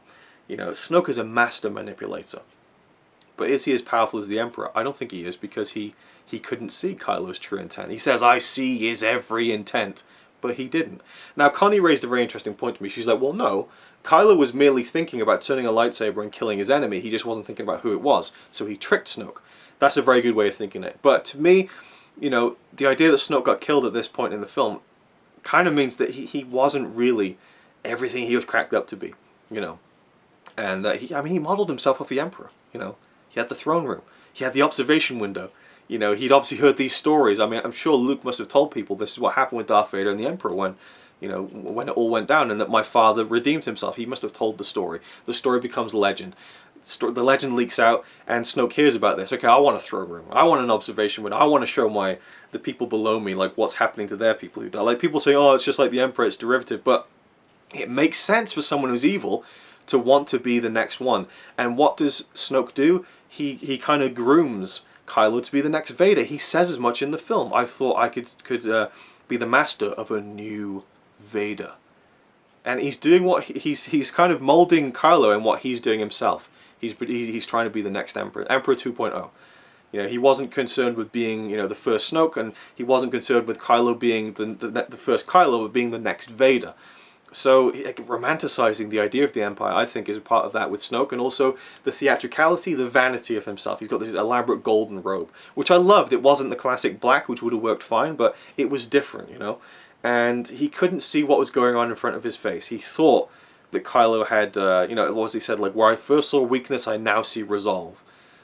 Clearly you didn't, because he was planning to kill you and take over your spot. So that whole moment to me was fantastic. People are salty about the fact that Snoke died. I think it's wonderful, because you're all seeing Episode 9 being about taking down Snoke and Kylo being redeemed and turning to face him. It's not. Kylo is the big bad. And that's such a welcome and refreshing twist, that there isn't another big bad above that. Kylo is now the be-all, end-all. And I never noticed the first time I watched the film that that General Hux, when he's being choked by Kylo, he's like, all hail the Supreme Leader. I thought at first he was saying, all hail Supreme Leader Snoke, because he thought Kylo was going to kill him. And so he's just going down in a blaze of, I pledge my allegiance to Snoke even though you're going to kill me, Kylo. But really he was saying, hail to you, the new Supreme Leader. You know, Hux is going to bow to anyone. I love that beat where Kylo's unconscious and Hux is about to grab his gun, and then he kind of pulls it away again. So you know that Hux, you know, he's always antagonistic. There's a great scene where Snoke is praising Hux. He's like, oh, tied on a string indeed, General Hux, well done. And Hux walks past Kylo with a big smirk on his face. There's always been this kind of competition between Hux and Kylo, but kind of to please Snoke, I suppose. So I love that about Snoke. That, you know, he was a cool character, you know, very evil, deliciously evil, but ultimately he was the big pretender. And his own vanity and ego kind of got in the way of seeing what his student, his protege, his apprentice, Kylo Ren, was really going to do, which was kill him. And I love how after that, and also love just the thing where Kylo kind of pulls his finger like that and it slices him and his body falls. I mean, it's not like, oh, he's been cut through the stomach, is he going to live? It shows you he is fucking dead, and the music that rises up, and then the lightsaber flies across the room, and Rey grabs it, Kylo ignites his, they run together, they turn back to back, slow motion hits, and the Praetorian Guards come in and they start fighting, and it's fucking incredible. Especially the third time I saw it last night, I felt this reaction. There's people cheering in the back like, yes! Because they wanted to see that Kylo and Rey team up. But just the music, then the fight sequence, and the big red kind of throne room where the curtain gets hit with one of the Praetorian Guards' weapons and it starts to burn, and there's flames and cinders going everywhere. They're fighting side by side using lightsabers, all these little bits in the fight. And then all the other stuff is happening too, and then we cut back and forth. I feel like that's handled really well, and always keeps me kind of, oh, I want to get back to that stuff, but not in a bad way, because it all builds up sequentially. I just felt like it's masterfully done, what I think I've already said, in terms of the editing between the different storylines. And that stuff with them at the end, you know, fighting together side by side, it makes you feel like they're going to team up. Kylo's going good, and it's a great feeling to feel, even though he's killed Han Solo, even though to me he's irredeemable. It's great to kind of see what it would be like if he did turn. And that's another one where they have their cake and eat it. Kylo kind of, not really, but it feels like he turns to the good and fights side by side with Rey and fights against evil. But he doesn't really. And the great moment in that fight sequence is the two bits of business where Rey's kind of struggling with one of them and she lets it, the lightsaber drop, grabs it with the other hand, slices him in the stomach, in the face. You know, Kylo's getting choked and she throws it over. He grabs it and just like a torch, you know. That always gets a huge reaction in the cinema. I love it, and everyone's just like, holy fuck, you know, awesome. And I love the beat where she runs over. She's like, quick, Ben, the resistance, you got to call off the attack. And Kylo's just standing there as if to say, you know, what fleet, you know, this isn't about this. Join me. And then I love it when she said, Ben, don't do this. I love how she starts calling him Ben, and the tears that stream, just don't do this. You know, you don't have to do this. And then he's saying, you know, join me, you know, forget about it. It's time to let the past die. Kill it. You know, forget about the rebels, forget about the Empire, forget about the First Order and the Resistance and the Jedi and the Sith. Just me and you, together. He wants her, you know, and I'm not saying completely sexually, but just he wants her to be his companion. You know, he sees something in her that he hasn't seen in anyone else. It's the same kind of power that he's wrestling with himself. The same kind of conflict he's wrestling with himself. He sees the dark in her, she sees the light in him. It's the perfect combination. And, you know, she resists, and he talks about how her parents were nothing, they were nobody, you're nobody. The way he delivers those lines, you're nobody, you're nothing. You're no one in this story, you know. But you can be, but you're not to me. You're not to me. I'm almost getting teary thinking about it. It doesn't get me emotional in the film, but like, I just love the dynamic of those two characters. And then he says, join me. And then he says almost desperately, like a boy, please. You know, there's a dominance to the way that he's trying to get her to join him, but there's also a desperation. Oh, it's just fucking phenomenal. And she puts her hand up, you're like, what's going to happen? And then she goes for the saber. And they're locked in this kind of epic battle for the Skywalker, Excalibur, you know, lightsaber. And during that time, everything else is building up, and the Resistance transports are getting blown up to, you know, Rose and Finn are about to get their heads cut off. And then Holdo turns the ship towards the Supremacy and hits fucking lightspeed and rips that thing in fucking half. And it is one of the best movie moments I've ever seen in my fucking life. Every time the silence hits and the crowd gasps. And it's not just like a, oh, they've cut the sound out. It's a, oh my god. Like, it doesn't just rip through the Supremacy. It rips fucking shreds through all the Star Destroyers. And it's just silence for 10 seconds. It's beautiful destruction. Incredible imagery. It shows you what a great director Rian Johnson is, I think. And, and then the sound with a whang as it, and it ripples through. And it's just unbelievable. And the lightsaber cracks in half, and Rey and Kylo, they fall down unconscious, and the build up to that is just some of the best stuff I've ever seen in a movie like this. It's just superb. It just really is. We see Captain Phasma again, and I never minded it. Phasma, it was built up a bit too much before The Force Awakens, but ultimately hardly any screen time at all. They kind of half promised she would get a bigger role in this film. She didn't. She probably got even let. Well, probably not. She got a fight sequence. She got more to do than Boba Fett got to do in Empire and Jedi, in my opinion. She had an actual fight sequence for one. And it was a cool fight sequence. Let's go Chrome Dome. That was fun. But I also love the beat where she's like, "You'll always be scum," and Finn's like, "Rebel scum." Like, fuck yeah. Like, that's just a great fuck you line. BB-8. Like I mentioned, I think BB-8's great in the film. Lots of little, the kind of blowing, pretending to blow the coin thing as he's shooting them out against the guards on Canto Bight. When he's plugging in all the holes in the sparks on Poe's X-Wing. Great BB-8 moments. Nothing kind of rivals the thumbs up, that was amazing, but there's great BB-8 moments, and he's certainly a fantastic successor to R2-D2. I did worry before The Force Awakens he'd be a little bit too gimmicky and cute, but I think he's awesome. I love him. There's a great kind of ridiculous moment where Poe reunites and he's like, "Oh, buddy," he's like rubbing his belly, like it's just ridiculous, but you excuse it. At this point, I was like, holy shit. We haven't even had the Battle of Crait yet, So I was so wowed at all that stuff in Snoke's throne room. That felt like the end of the film to me. It also felt like the end of the trilogy. And people are saying, well, where did they go? I love that. I love that it just completely flipped what I was expecting. And it gets Snoke out of the way, and now it's just purely Rey and Kylo for Episode 9. I mean, there's so much potential there. I just really hope that it lives up to how incredible their scenes were together, particularly that scene at the end, where she's like, "Please, Ben, don't do this." And he's like, "Join me, please." Like, you're nobody in the story, but not to me. It's incredible. So then we move over to the planet of Crait, the Salt Flats, and the old Rebel base, and they're setting up, to kind of defend themselves there. There's only one way in, one way out. They send out a distress call across the galaxy, which ultimately no one answers. I mean, it's completely hopeless.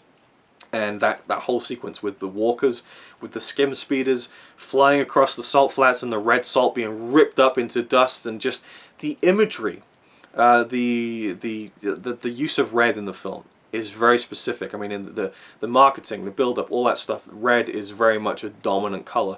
And you can look at red. What do you think of when you think of red? You think of blood. Blood can be literal blood, but it can also be blood as in family. The film is about family. It's about Rey trying to find her family, obsessing over the idea of seeing her family. It's about Kylo trying to move past his family. It's about Luke, wrestling with how his family was destroyed and how he feels responsible for that. It's all about family. The Skywalker family saga. The Skywalkers, they're a fucked up family.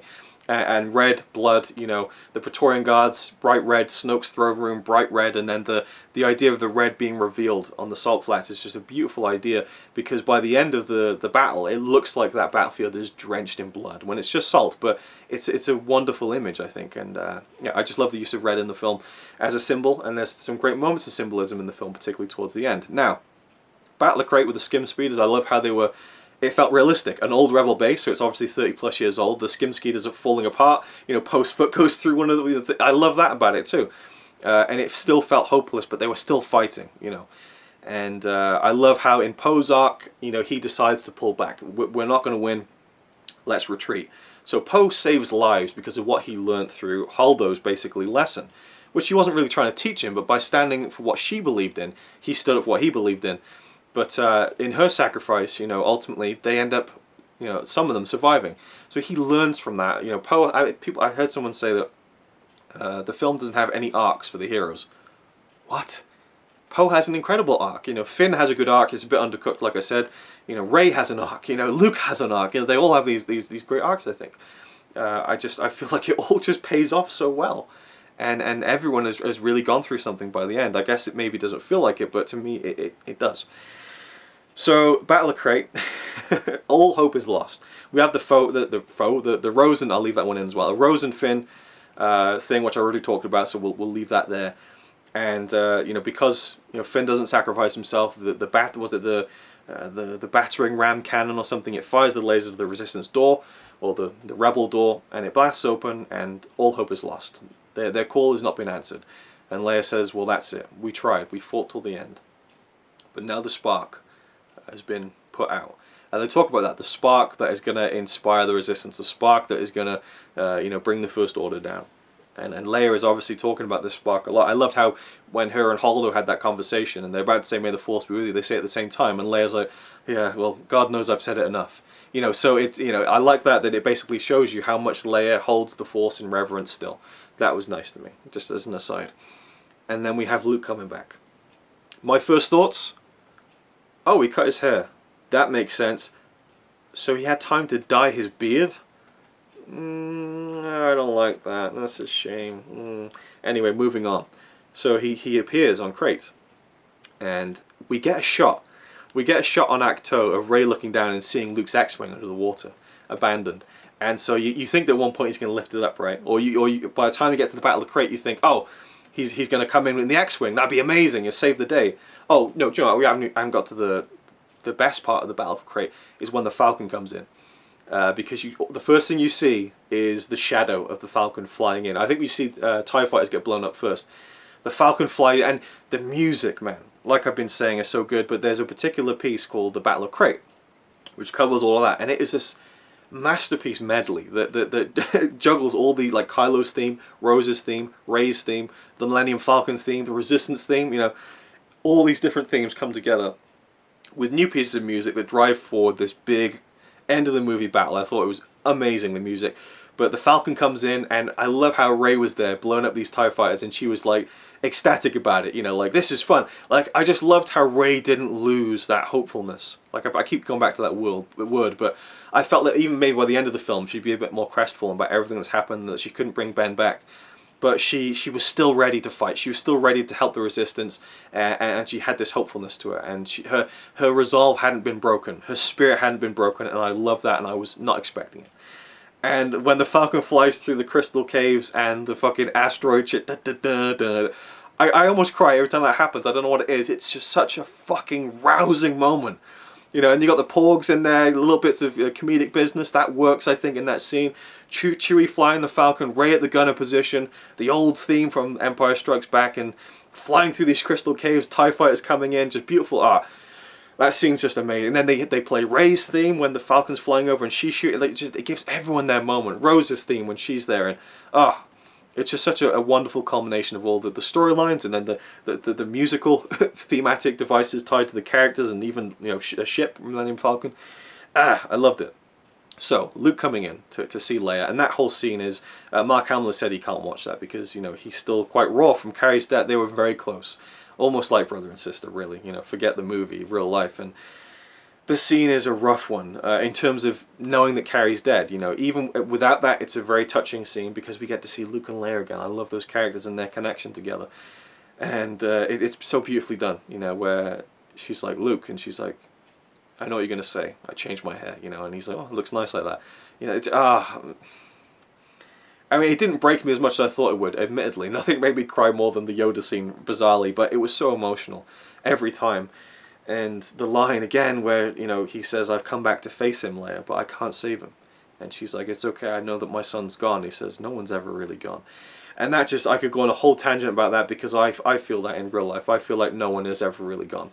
Obviously, when death comes, it's fucking shit. And you grieve, and it's raw, and it hurts. And all those things, but ultimately at the end of the day, they're not gone because you have the memory of them.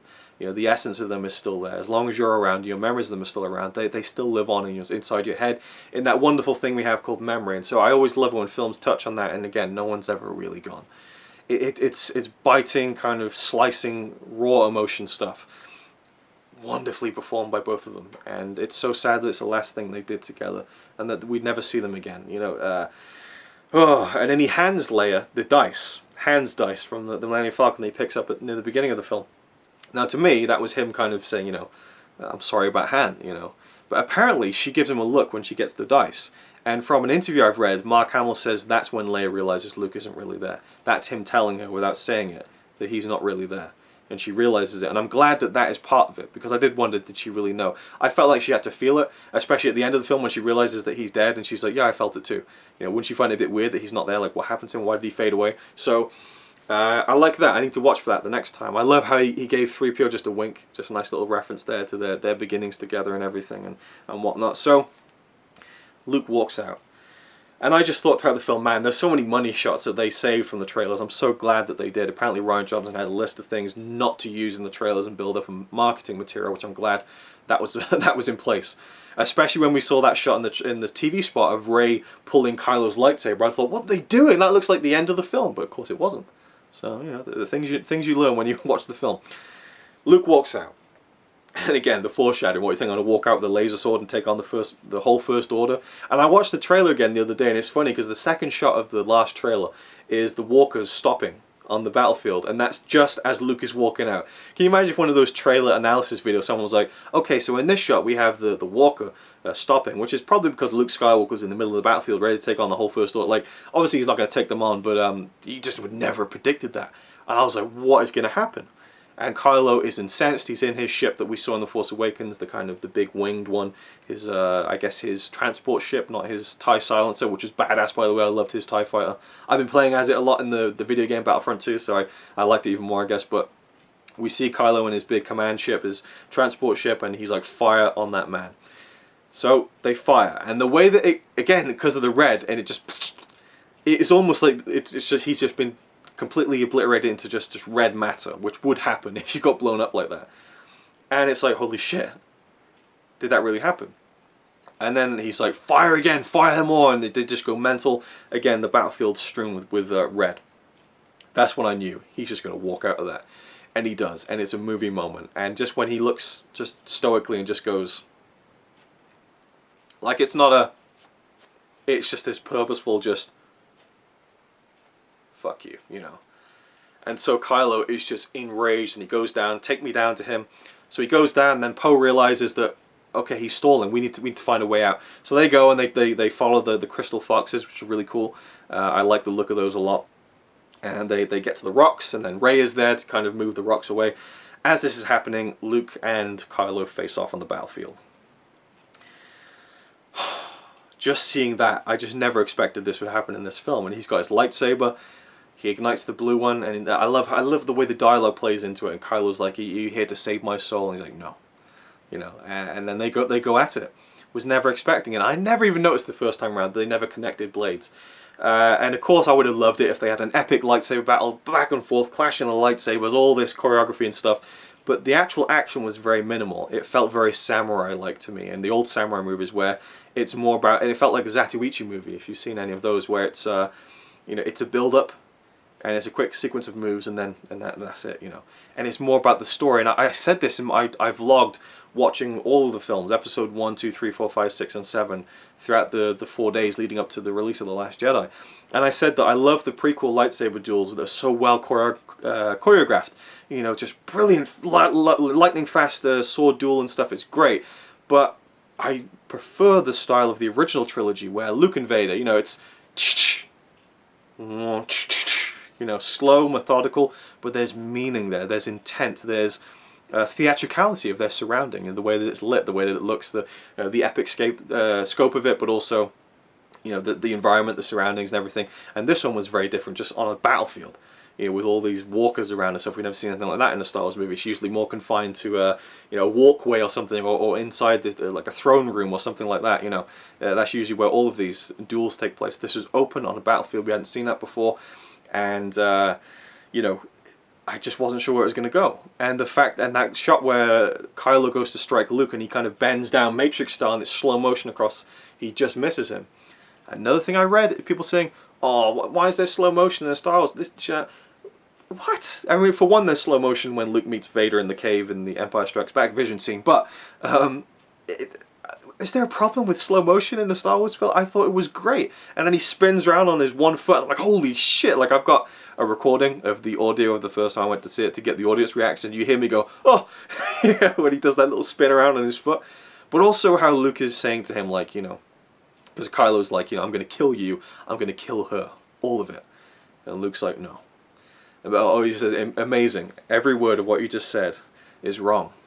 You know. What does he say? It's a great line. I don't want to butcher it, but you know, he talks about how the rebellion is reborn today. The war is only just beginning, and I will not be the last Jedi. Because he says to him, I will kill you and then you will be the Last Jedi. And I was kind of thinking that he's going to say, I will not be the Last Jedi, but my daughter will. I would have loved that. I know people would have balked at it, but, you know, because it cuts to Rey moving all the rocks and she gets to reunite with Finn. They get to hug, they have their moment, but we're more focused on Luke and Kylo.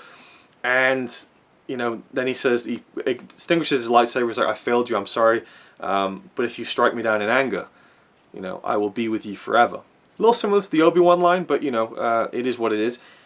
I liked it, you know, I liked it, and the idea of that, you know, just like your father. That idea that you can't kill the past. That's what Kylo wants to do. He wants to kill the past. It's too painful for him, right? He still feels. That's the key to his character. He still feels it. He doesn't want to. He wants to kill the past. He wants to push it away, but he can't. And Luke tells him he won't be able to, ever. I'll always be with you just like your father if you strike me down in anger. So he just goes for it, you know, and fucking Kylo's saying, dun dun dun dun dun, slices through him, he's like, rah! The blade rips through Luke's, you know, stomach, and then we see the foot across the salt and the red slash, like it's so striking, it makes you feel like almost blood is splattered. And Connie next to her was like, when it happened, you know, fuck, this is what films are about, man. And he turns around and Luke still stood there, and I'm like, oh my god, Luke has just turned into God mode. What the fuck is going on? You know, did he like turn the lightsaber off during that moment? And then Kylo pokes it through his chest. And then we cut to Luke levitating on the rock on Acto. He has astral projected himself across the fucking galaxy. Get the fuck out of here. It was amazing. And I understand how people think it's a cheat, or, you know, the Force can't do that. I'm all for it. Luke in that moment basically did something that, you know, probably had never been done before in the history of the Force. He just became the most powerful Force user ever. And what I love about it is that in doing that, he wasn't just, you know, biding time for the Resistance. He wasn't just trying to, you know, get stalled to give them time like Poe said. I mean, he was. He was trying to help the Resistance, to help Rey, to help his sister, help the people he loved. But he was also instilling hope back into the galaxy. He was doing what he did at the end of Return of the Jedi one more time. Because he talks about how in the film he was this legend. Because I was Luke Skywalker. You know, the burden of that name, of that title, of that legacy. And how, you know, again in episode 7, Rey says, I thought he was a myth. You know, he's become this legendary figure. And he instills hope back into the galaxy again by doing this act. And we see that in the very final scene when the kids on Canto Bight that we saw in the Fadia pens that Rose and Finn come across, and she gives the kid the ring with the Resistance logo on it, the Rebel symbol. The kids are talking about what happened. They've got a toy of Luke, and they've got kind of a rough approximation of the walkers.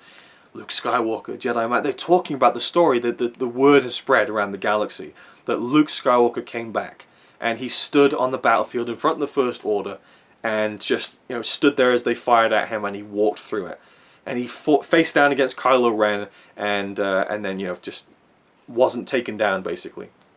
The legend grows, the hope returns. That's the whole point of the end of the film, is that kid realizing that there is hope and that the Jedi are back. Luke Skywalker came back for that one moment, and obviously the world is not going to know that he's dead, but they know that he came back, and the legend grows. It becomes even bigger than it ever was, and he has restored hope to the galaxy. So Leia says, we have everything that we need. Hope is back, and the Resistance will grow, and that is the whole point of that ending. Not that the kid is, oh, the kid's going to be the next Jedi, that's going to be the, you know, the next main character. No, it's the fact that the Force is still out there, it's still in people, it's not dead.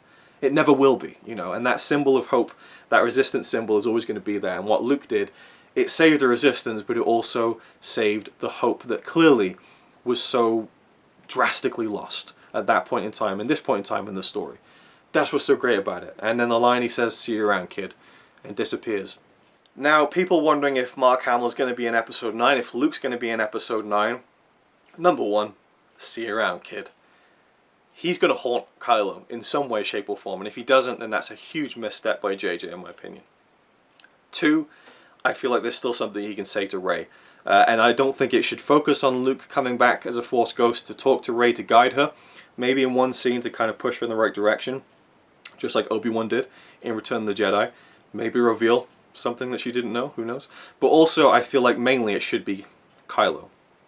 Ben and Luke are so intrinsically linked, their story, and the tragedy that they shared together. And I feel like Luke needs to be there to, not necessarily resolve that, but to stoke that in some way.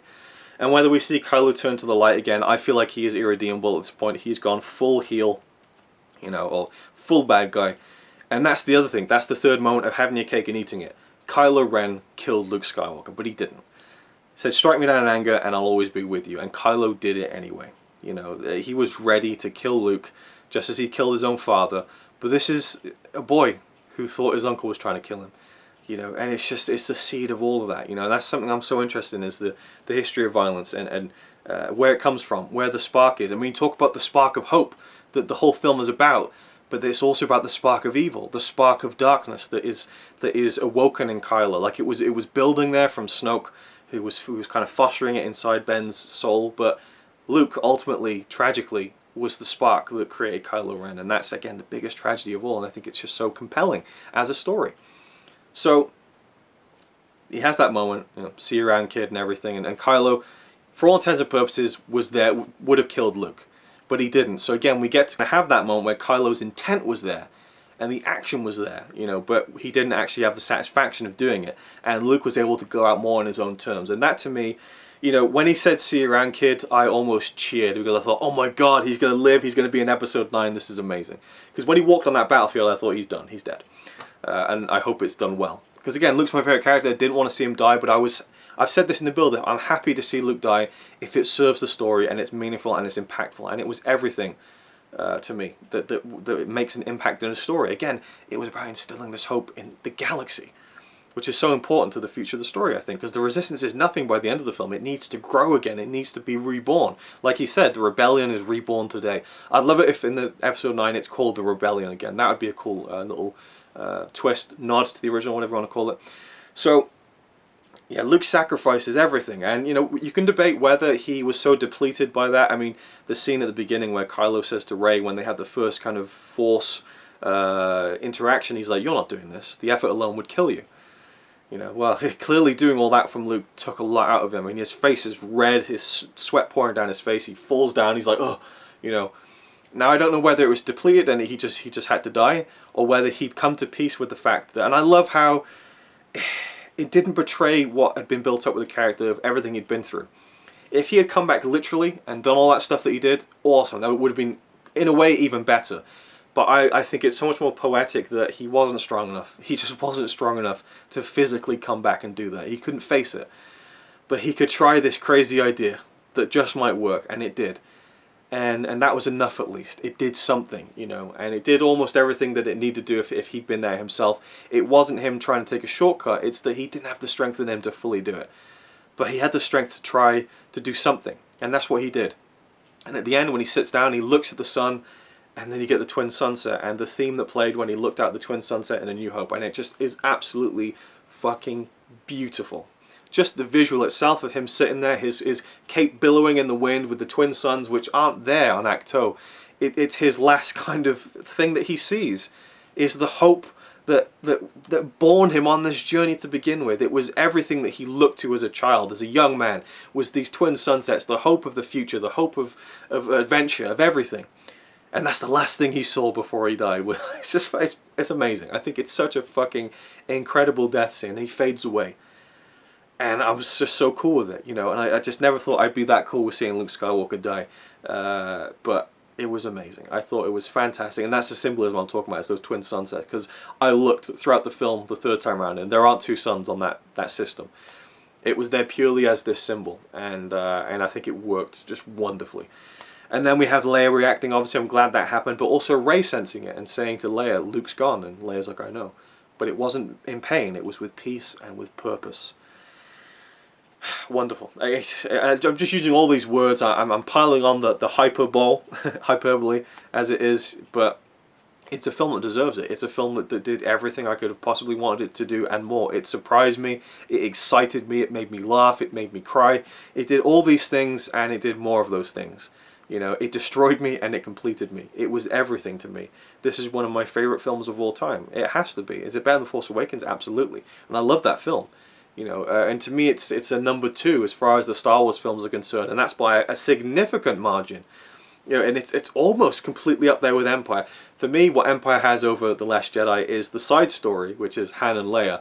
But you can call it not just a side story, but the secondary story has Harrison Ford and Carrie Fisher and their amazing chemistry. That's something that Rose and Finn don't have. That's something that, you know, Poe, Oscar Isaac, I loved Poe in The Force Awakens, loved seeing him get an expanded role in this film. Again, loved his relationship with Leia. Thought Carrie Fisher was wonderful in the film. But ultimately, you know, the main event stuff, the Kylo, Rey and Luke stuff, and Snoke, that's the stuff that is so incredible.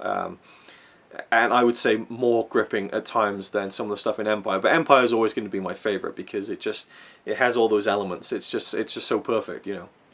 And in a way simpler. The through line is a lot simpler. Luke's got to train to be a Jedi, go and face Darth Vader, and that's it. You know, it's a bit more simple. This one is a lot more going on, but I like that about it. It's an epic, 2.5 hours long, doesn't feel it. And after seeing it for a third time, that's when I knew that it's one of my favorite films, because I knew everything was going to happen as it was about to happen, and I anticipated it so much that I still had an emotional experience, you know. Never going to feel the same as the first viewing, you know, when I cried when I saw Yoda for the first time, but I almost cried again when I saw it the third time. It hits me in different ways, you know. When I first saw the film, I didn't feel emotional at Luke. I did feel emotional at Luke dying, but I felt so sure he was going to live because he said, "I'll see you around, kid." But when he faded away, I was like, oh, he died, you know. But when I knew it was coming, I was able to embrace the emotion. You need to see this film more than once. You really do. So I guess I've kind of covered it in about the same time I did The Force Awakens. A little bit longer, though. So anything else I can talk about? I really don't know. You know, where does it go from there? I don't know. I love the ending. How, again, the first time ever we see an ending that isn't about the main character, these kids, which to me is purely just showing the hope that Luke instilled back into the galaxy. Not necessarily about this one kid and that there's going to be a new generation of Jedi. That might be the case, but to me it's more this kind of just, you know, expressing that without saying it. You know, you could have had a scene where Leia's like, well, Luke's sacrifice now means that hope is back in the galaxy. Yeah, maybe you could word it a bit better and that'd be fine. And because that felt like a last shot when they zoomed out of Rey and Leia and you see, like, you know, BB-8 and Chewbacca, all the characters are there. And it felt like it was going to cut to directed by Rian Johnson. But it didn't, and so we get that in a different kind of... I just love the different flavour Rian injected into this film. To me, it feels like a Star Wars film. It has those funny moments. Again, the humour fails a tiny bit here and there, but not to the point where I feel like it's bad. It's not like a roll in my eyes kind of bad. It's like, oh, that wasn't that funny to me. But Hux, I think, did really well. I really like Donald Gleason as Hux. I enjoyed his kind of over-the-topness in The Force Awakens, not the first one, the seventh one, in the first of the new films, and I think that his character expanded here really works well. It was great to see Adrian Edmondson, one of my favourite kind of UK sitcom actors from, you know, Bottom and The Young Ones, being one of the officers on the Imperial Destroyer, not Imperial, First Order Destroyer. I just thought it was so, and he so perfectly fit into that role, and he got like one little kind of, you know, typically British sitcom humor-y kind of line. It was like, I believe he's tooling with you, sir, which is great. Yeah, there's probably so many more moments, lines that I loved, and little scenes, little moments, little details that I loved. The Chewbacca scene when he's eating the porgs and they're there kind of like lip quivering and stuff, all that stuff was great. And where we go from there, I don't know. I mean, this is called The Road to Episode 9, but, you know, to me, I don't know where it goes. It has to have a time jump, because for me, the best way to deal with Carrie Fisher and Leia is to have a few years between the Episode 8 and Episode 9. Leia's passed on. I love the idea of Leia and mentoring Rey for a while. And for Rey to have learned something from Leia's leadership. And also to use those Jedi texts to learn more about the Jedi way. And we'll see where that goes. And, you know, again with Luke, number one, he says, see you around, kid. You know, number two, you know, all Force ghosts, you know, come back at some point. Yoda's been dead for like 30 years, for God's sake, and he came back in this one. And not only came back, but actually hit Luke on the head. Or I guess he could have made Luke feel like he got hit on the head. But also he used the lightning to blow up the Force tree. So it's ready-made for Mark Hamill to walk back into the role. In a supporting part, I'd like to see it bigger than most Force Ghost roles, because, you know, Obi-Wan and Yoda, very minimal kind of one-scene bits. I'd like to see it expanded where Luke is really, you know, I'll be with you forever, with almost haunting Kylo, you know, like moving his stuff an inch at night, you know. But, you know, seriously, just getting into Ben's head, you know, and maybe trying to turn him, but I don't know. And do we see Ben turn? I'm not sure. I love how he was called Ben a lot throughout the film, and that Rey tried to use that a lot. It very much mirrored how Luke was calling Vader Anakin and things like that. I think he was anyway. But, you know, how Luke embraces the truth and how Rey is embracing the truth that this is Ben Solo, not Kylo Ren. Anyway, so that stuff I liked, and you know, the future. You know, all I know with Episode 9 is that the big showdown is going to be Rey and Kylo Ren. And to me, you know, I would just like to see her take down Kylo Ren in an emotional I mean, it'd be very interesting if she grew to maybe, if they're going to go that romantic route, if she grew to love him in some small way, and Rose goes off with Finn or whatever, and Kylo clearly has an affection for her in some way, or at least a need for her in some sense, that when she does kill him, if she does kill him, that it would be this emotional experience, like it is when Vader dies. But, you know, again, I don't see it where Kylo can redeem himself and literally just live the rest of his life as a good guy. It can't happen. He's done too much. He literally is a monster, like Rey said. So I don't know where you take that. I'm not sure. And, you know, there's no kind of emperor there to kind of, for him to turn good, to save everyone else from, because he's going to be the big bad, you know. So he has to die. He has to go down. And when he does, that's the end of the Skywalker saga. The only way I could see them bringing Carrie Fisher back, they've said they're not doing any digital recreation stuff. The only thing I could see is maybe ending similar to Return of the Jedi, which, you know, might piss some fans off, but to have that kind of nice ending where we see Luke, and we see Yoda, and we see Leia maybe, or maybe even Anakin, and yeah, who knows, you know. But that would be interesting. That would just be like the dead Skywalker family. Luke, Leia, Anakin, Ben, you know. Han pops up like, hey kid, you know, I don't know. But that's how I could see Leia being in the film, is as a Force ghost. I mean, that's perfectly possible. But either way, Episode 9, I can't wait. And I didn't think I'd feel like that. I thought I'd feel like it was such a gut-wrenching finale, and it was and it wasn't. You know, the Luke thing, I just feel like there's, like Rey said, it was with peace and with purpose, and I love that. And so, honestly, I love everything about the film. I even love the in-between moments, you know. I like the adventure of going to Canto Bight and all those things. Yes, it definitely is the weak link of the film, but for me that's not a bad thing, because I'm just anticipating the next beats, the next parts with Rey and with Luke and with Kylo. The scene where she goes down into the underneath the island, and she sees all the different versions of herself, and the clicking. It's beautifully directed, but also the build up to that. When I first saw it, my heart was pounding out of my chest, thinking we're going to see her parents, and she sees herself. It's perfect. You know, she's looking for a past. She's looking for a purpose in where she's from, but really she's all that's left, and the only person that's going to control her destiny is herself within her. And I think that's a great part to a character to be added to the film. But I still think it's possible we could get something else with her parents. But I do feel like her being no one might be even more interesting. But again, I do prefer the conflict of her and Kylo being related, and of her carrying on the Skywalker legacy. But I also love the idea of Kylo dying, and the Skywalker family is kind of free of its drama and the tragedy it's brought to the world. But also that the hope lives on still, and Rey could be the symbol of that hope. So thank you for watching. I hope you enjoyed. And just before the video ends, I feel like this is like my final word on the film in a lot of ways. I'm sure I'll still talk about it as the road to Episode 9 rolls on. There'll probably be a lot more to say and things that have come out, but the shot of Rose and Finn riding the Phasma across the beach on Canto Bight with the two moons lighting the sea and stuff, and the way the music builds up to that sequence when they escape, I loved it. I loved that whole sequence, and I loved the freeing of the Fathiers as well. It was you know, it was a nice way for those two characters to have some sort of meaningful exchange beyond the code breaking thing. I didn't even talk about that. Benicio del Toro, his stuttering character. I can do it. You know, need a lift. I loved him. I know people were a bit iffy on him. I thought he was really cool. I like the ambiguity of his character, the kind of just the way he played him. I really liked him actually. But also, Rian Johnson talked in a Q&A about Rey's parentage and how for him it was left wide open to decide. And to him, he approached it to the degree of, what's the hardest thing for Rey to hear? He said to say that, oh, your father is this, you know, oh, your family is this, would be handing Rey, the character and the story, on a silver platter, a satisfying and self-serving conclusion. You know, oh, you're Luke's daughter. But to say that she's no one is the hardest thing for her to hear, because she feels like she has to be someone. So that's the way he approached it. But he also says that, you know, it could be one of those things where it's, as Obi-Wan said, from a certain point of view. You know, it's possible that, that it might not be the truth, but he also felt like Kylo wasn't lying to her, and that what Kylo saw was what he believed, at the very least. So there's still hope for more, but we'll see. You know, I'm still cool with it, with her being no one. You know, I like both outcomes basically, so I'm not mad about it, even though I pretty much was certain from The Force Awakens that she was Luke's daughter. So I wanted to throw that in there. And in editing this at 4 o'clock in the morning, I also wanted to add in there, again, it just feels like it's my final word on the film, and seeing as I've come this far, I should add these two little thoughts that I didn't really cover in all that stuff you just listened to, which was C-3PO and Chewbacca.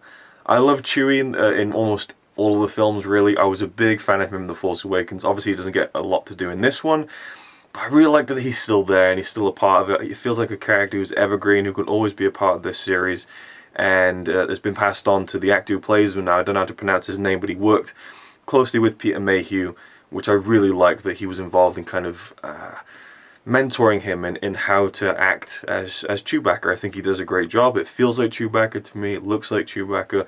He has some funny moments with the Porgs, but, you know, and we get the hug with Leia at the end, which felt very much like, okay guys, we get it, we're going to give you the hug.